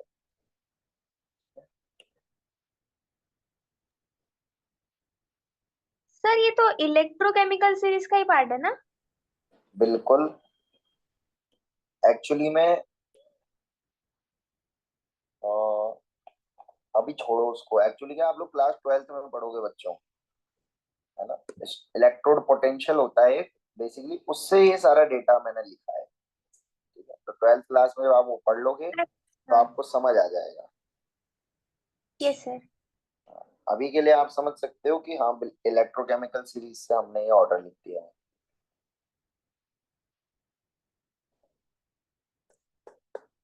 चलो भाई आगे चलें। हाँ सर। एस ब्लॉक एलिमेंट्स, फिर बोल रहा हूँ भाई लोगों, आपको सिर्फ और सिर्फ ब्लाइंडली एनसीईआरटी फॉलो करनी है, उसके अलावा बाहर से कुछ नहीं आएगा आपके पास। चलिए नेक्स्ट है कार्बोनेट्स और बाइकार्बोनेट्स। सर जब एक जब सेकंड पीछे का दिखाओ। ध्यान रखना बच्चों, जब जब कार्बोनेट बाइकार्बोनेट को आग लगाते हैं तो CO2 गैस का धुआं निकलता है, ध्यान रखिएगा। ये चीज कॉमन रहेगी कार्बोनेट्स और बायकार्बोनेट्स में। सर ये भी ग्रुप 2 के लिए भी एप्लीकेबल है ये चीज? केमिकल प्रॉपर्टीज अभी मैं ग्रुप 1 की पढ़ा रहा हूँ। आज की क्लास में हम लोग ग्रुप 1 को डील कर रहे हैं, नेक्स्ट क्लास में ग्रुप 2 को करेंगे, उसके नेक्स्ट ट्यूट में कंपाउंड्स को करेंगे। आराम यस से सर। पढ़ेंगे, एक साथ नहीं पढ़ेंगे, ठीक है।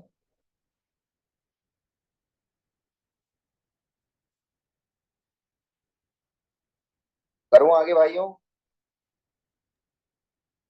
हाँ sir. Sir Yes, sir.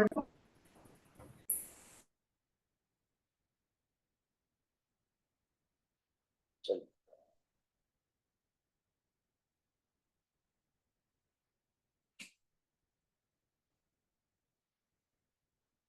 Group 1 के कार्बोनेट्स और बायकार्बोनेट्स की बात हो रही है।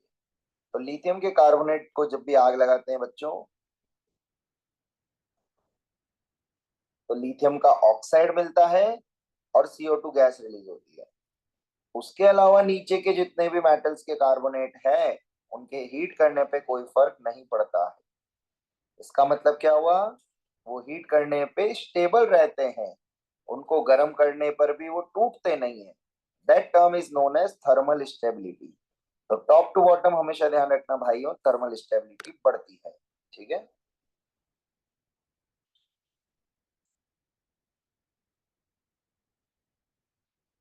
सर वो थर्मल स्टेबिलिटी वाला वापस बताओ ना। वापस बता देते हैं। थर्मल मीन्स बेटा टेम्परेचर। देखो ऐसे समझो, आप लोग क्लास में पढ़ रहे हो, गर्मी होती है, आप अपन बेचैन हो जाने लग जाते हैं, स्टेबल नहीं रहते, हाँ या ना? Yes. But sodium, potassium, rubidium, caesium, इनके कार्बोनेट्स को गर्म करने पे भी दे आर स्टेबल। कैसे पता लगा? वो टूटते ही नहीं है। आप समझ गए? यस।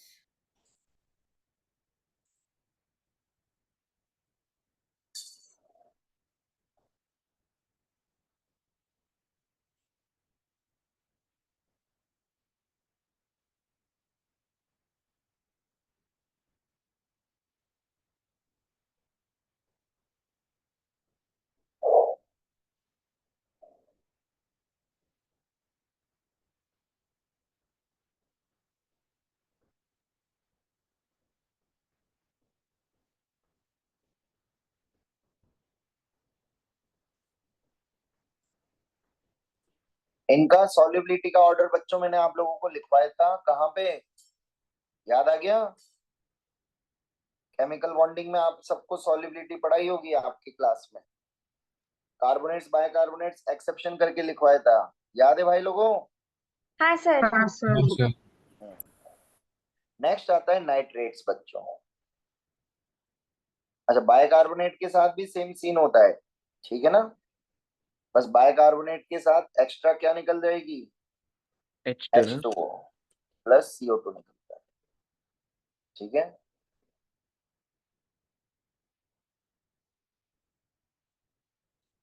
और साथ में, चलो पूरा ही लिख देता हूं एक एग्जांपल।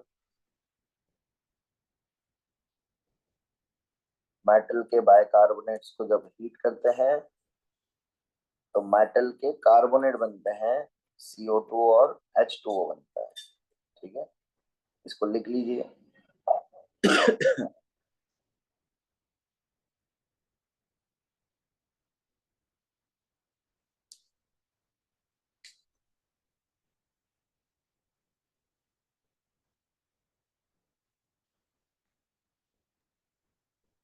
सर ये लिथियम वाला मैग्नीशियम के साथ भी वैसे ही होता है ना? क्या चीज?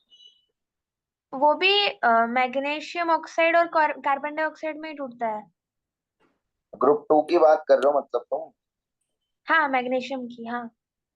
ग्रुप 2 की अभी नहीं पढ़ा रहा मैं आपको, ग्रुप 2 के आपको पढ़ाऊंगा बाद में, ठीक है। नेक्स्ट कल की क्लास, नेक्स्ट ट्यूटोरियल में पढ़ाऊंगा ग्रुप 2 के का, ओके सर। ठीक है।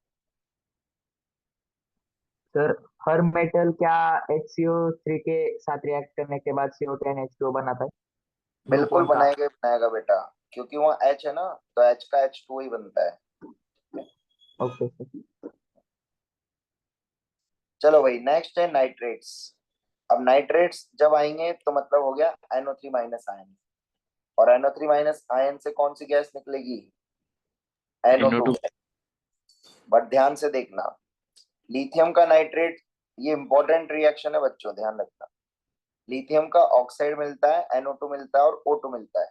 बाकी सब नाइट्रेट में एक्चुअली MnO2 टाइप बनता है, मेटल का नाइट्रेट मिलता है और ऑक्सीजन गैस रिलीज होती है। तो वो एग्जांपल मैंने यहाँ लिख दिया है, example NaNO3 gives NaNO2 plus O2। तो इसीलिए ऊपर वाली रिएक्शन इंपॉर्टेंट है कि लिथियम एक्सेप्शनली रिएक्शन शो करता है। अगेन इनकी भी thermal stability top to bottom बढ़ती है।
चलिए लिख लिया। Yes sir.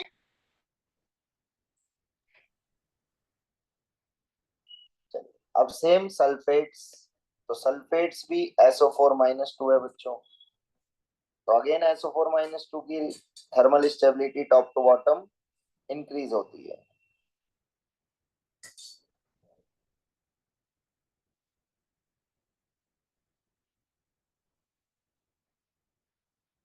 नाइट्रेट्स में भी हो रहा था ना? क्या? नाइट्रेट्स में भी वो थर्मल स्टेबिलिटी इंक्रीज हो रहा था ना? हाँ ठीक।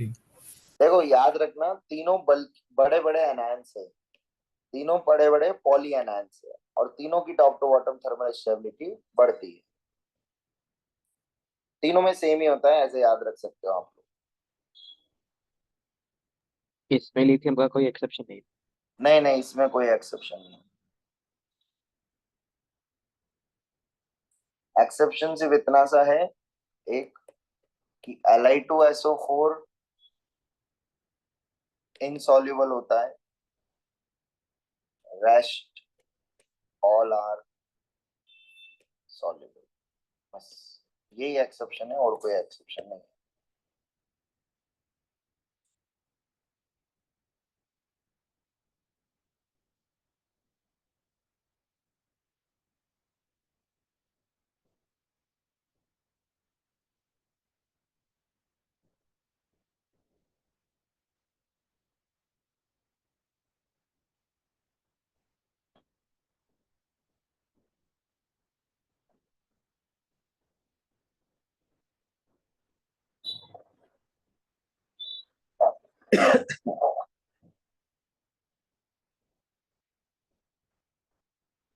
चलो अब लास्ट है reaction of oxides and hydroxides. Sir 2 minute.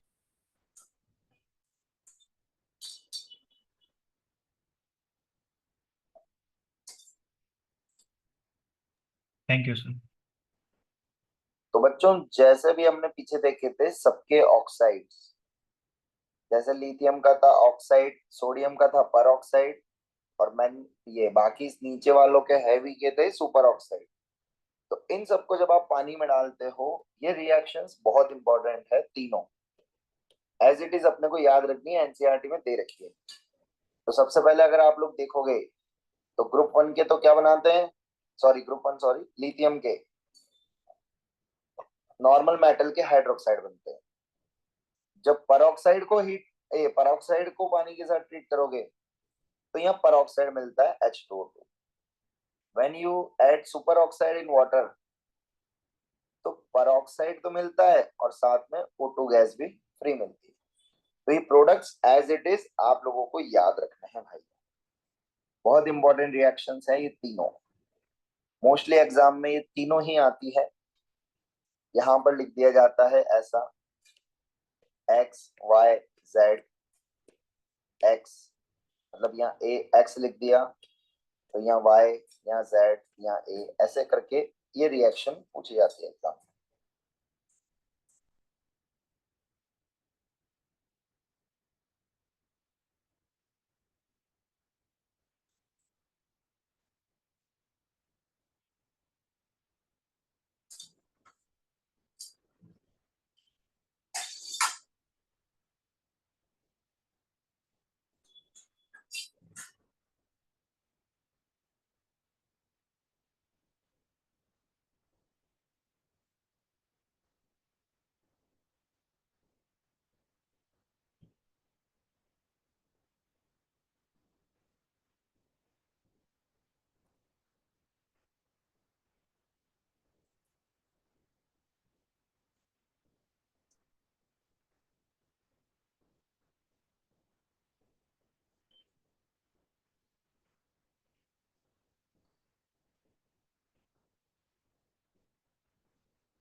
Sir आपने उधर वो लिथियम क्यों लिखा?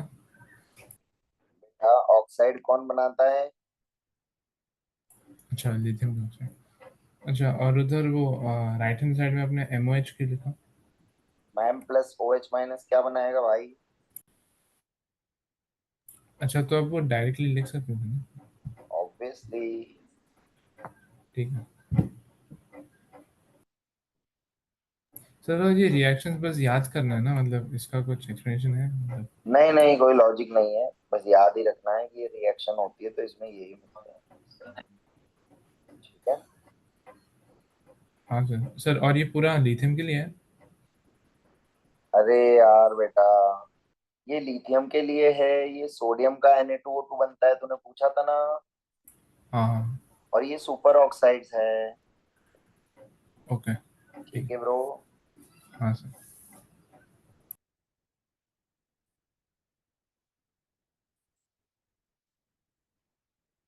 चलिए आगे चलें। हाँ सर।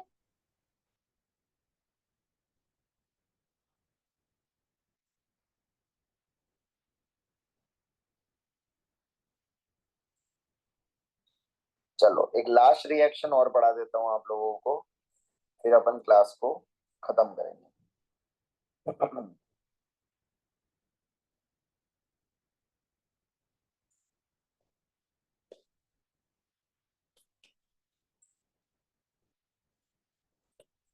सॉल्यूशंस इन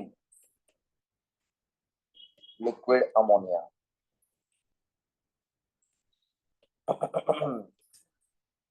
इस रिएक्शन पे, सिर्फ इस रिएक्शन पे आप लोगों को PYQ में 4 से 5 क्वेश्चन मिल जाएंगे इसी टॉपिक पे बेस्ड। तो ये इतना ज्यादा इंपॉर्टेंट है, ये ध्यान रखिएगा। अब देखो क्या होता है बच्चों,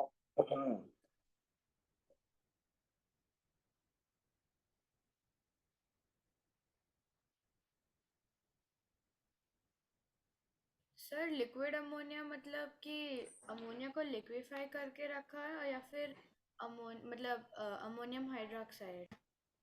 बता रहा हूँ।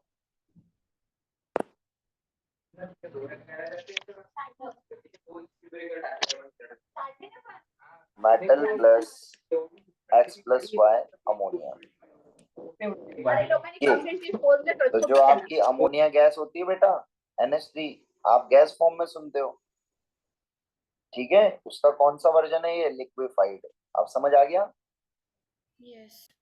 तो यहाँ पर बच्चों अपने को 2 प्रोडक्ट मिलते हैं, एक मिलता है MnH3X प्लस, साथ में अपने को क्या मिलता है?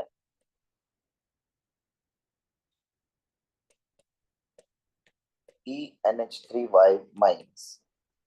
अब दोनों में क्या डिफरेंस है? तो दोनों में ये डिफरेंस है ये जो अपने को नीचे मिला है इसको क्या बोलते हैं बच्चों? Ammoniated electrons.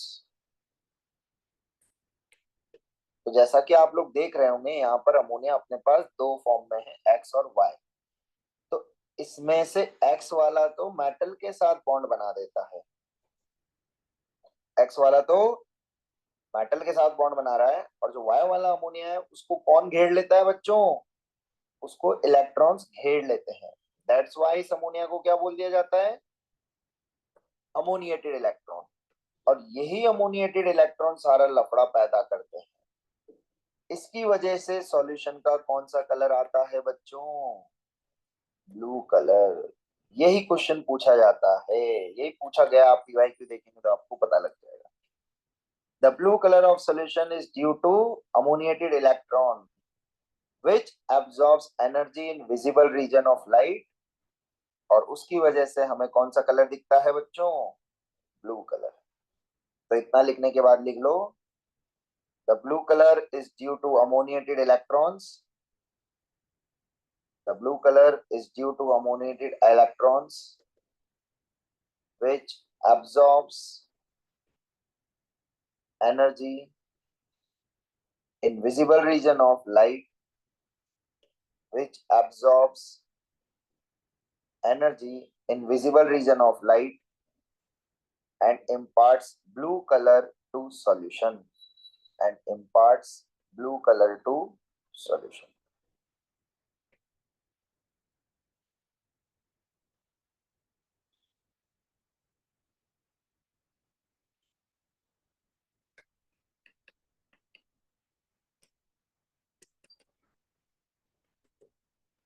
Shows blue color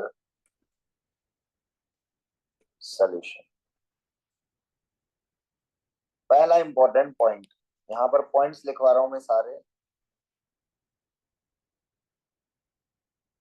बताइए ये सॉल्यूशन पैरामैग्नेटिक होगा या डायामैग्नेटिक? कोई बच्चा बता सकता है? तुक्का भी मारो तो। पैरामैग्नेटिक। पैरामैग्नेटिक। बहुत बढ़िया, एकदम सही आप लोगों ने सोच के बोला। तो सेकंड पॉइंट लिखेंगे, solution is paramagnetic.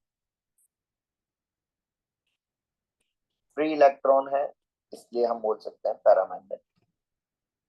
Next, on standing, मतलब अगर आपने इस सॉल्यूशन को रखा हुआ छोड़ दिया तो यहाँ पर क्या निकलने लग जाता है? धुआं निकलने लग जाता है। कैसे? M plus ammoniated plus electron plus ammonia, ये सब अपने सॉल्यूशन में है, ये सब मिलके बना देते हैं MnH2, एंड साथ में यह निकल जाती है बच्चों हाइड्रोजन गैस। तो इस सॉल्यूशन को अगर आप रखा छोड़ देंगे तो यहाँ पर हाइड्रोजन गैस रिलीज हो जाती है। इसको बोला जाता है मेटल का अमाइड। तो मेटल का अमाइड मिलता है और हाइड्रोजन गैस मिलती है। ये बहुत इंपॉर्टेंट पॉइंट है, इसके सारे के सारे आपको याद रखना। सर वो थर्ड वाला वापस बता। बेटा अगर तूने जैसे कभी छाछ छाछ पिए, तूने छाछ छाछ देखी? ताक ताक मट्ठा। हाँ सर। हाँ सर। उसको अगर तू रखा हुआ छोड़ देता है तो उसमें दही अलग हो जाता है और पानी अलग हो जाता है, हाँ या ना? हाँ हाँ। तो वैसे ही सॉल्यूशन को भी रखा हुआ छोड़ दे, समझा? तो हाँ वहां से कौन सी, तो थोड़ी देर बाद वहां पर बर्निंग स्प्लिंटर लेके जा, तो कौन सा साउंड निकलेगा? Pop sound. समझ गया? पॉप साउंड, समझा सर। और साथ में बन जाता है मेटल का अमाइड।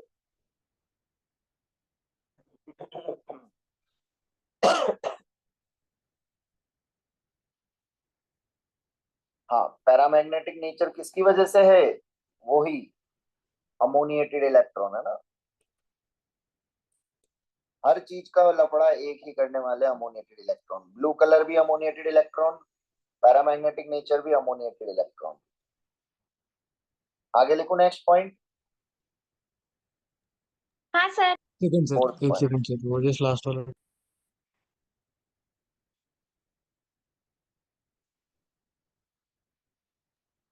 सर आप वो फर्स्ट पॉइंट एक बार दिखाओगे क्या? देख लीजिए। Okay sir. इस पूरे टॉपिक पे बॉक्स बना लेना लिखने के बाद, इतना ज्यादा इंपॉर्टेंट है। अगर आपने कॉन्सेंट्रेटेड सॉल्यूशन लिया तो कॉन्सेंट्रेटेड सॉल्यूशन में जादू हो जाता है बच्चों। ब्लू कलर चेंज हो जाता है रखे रखे कौन से कलर में? Bronze colour. Blue colour changes to bronze colour and this solution turns, ये तो पैरामैग्नेटिक था, पर ये किस में कन्वर्ट हो जाता है? डाया। डायामैग्नेटिक। लास्ट पॉइंट,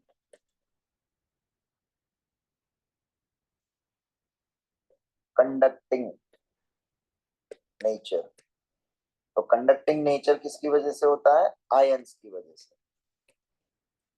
तो आयंस कौन कौन से अपने पास इस सॉल्यूशन में? एक तो अमोनिएटेड मेटल है और दूसरा अमोनिएटेड इलेक्ट्रॉन।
चलो लिख लिया सबने ये पॉइंट? हाँ सर लिख लिया।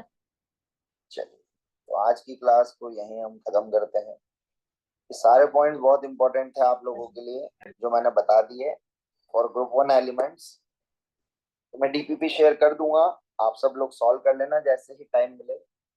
भाइयों अच्छे से मेहनत करो। कंडक्टिंग नेचर मतलब ये पूछ रहे हो? हाँ हाँ ये बेटा कंडक्टिंग मतलब क्या? इलेक्ट्रिसिटी कंडक्ट करना। तो अगर मान ले तूने इस सॉल्यूशन में तार डाल दिया तो ये करंट पास करेगा या नहीं वो पूछ रहा है। तो बिल्कुल करेगा क्योंकि यहाँ पर फ्री इलेक्ट्रॉन भी है और अमोनियम आयंस भी है मेटल का। ठीक है, समझ गया? यस ठीक है, ठीक है बच्चों, ये सारे पॉइंट सर याद नोट्स रखना। भेज देंगे ना? हाँ हाँ, नोट्स सब मैं ग्रुप पे शेयर कर दूंगा, वहां पर आपको मिल जाएंगे। ठीक है। चलो, तो अब गैसेस स्टेट, किसी को कोई डाउट है, कुछ पूछना है, कुछ पढ़ना है? अगर कोई टॉपिक में आप लोगों को दिक्कत हो?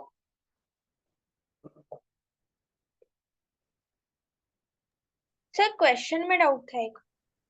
कौन सा क्वेश्चन? आप मेरे को टेलीग्राम पे पूछ लो, ठीक है?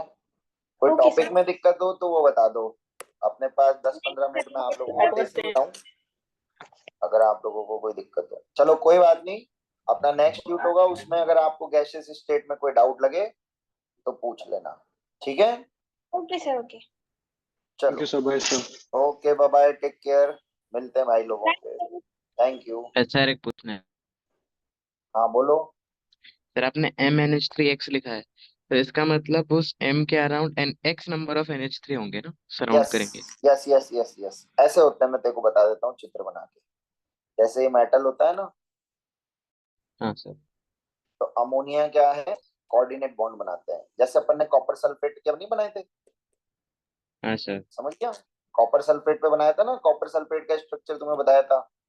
पानी हाँ कोऑर्डिनेट सर। बॉन्ड बना रहा था, ऐसे बनाते हैं।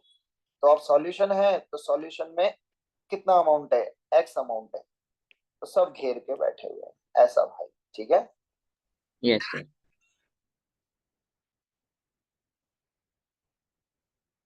ठीक है, सर एक डाउट था। हाँ बोलो बेटा। वो सुबह जो क्लास में पार्शियल प्रेशर वाला कंसेप्ट किया ना हमने, हाँ उसमें उसमें थोड़ा मतलब कंफ्यूजन है। मतलब अगर क्वेश्चन में दिया है, जैसे हमने क्वेश्चन में किया था, देखो हाइड्रोजन का निकालना था, हाँ, तो तो पार्शियल वो प्रेशर का एक ही फॉर्मूला है, mole fraction into P total. पर वो पार्शियल प्रेशर पूछा था हाइड्रोजन का with respect to total pressure, वही क्वेश्चन पूछ रहे हो लास्ट वाला। हाँ हाँ हाँ तो उसमें लिखा था ना बेटा फ्रैक्शन, समझ गए, हाँ पढ़ो राइट। क्वेश्चन की हाँ लैंग्वेज। हाइड्रोजन का विद रेस्पेक्ट टू टोटल पूछा था, तो वो क्या हो जाएगा हाँ indirectly mole fraction of hydrogen, simple. ठीक है, ओके सर। हाँ सर, थैंक यू। चलो। तो हाइड्रोजन गैसेस स्टेट के लिए सब लोग बढ़िया से प्रैक्टिस करो मॉड्यूल के क्वेश्चंस की। मॉड्यूल कर लो, मोर देन एनफ है बच्चों, मॉड्यूल और डीपीपी कर लो सॉल्व, ठीक है। चलो मिलते हैं क्लास में, bye bye, take care, bye sir. Bye bye bye bye. Bye sir.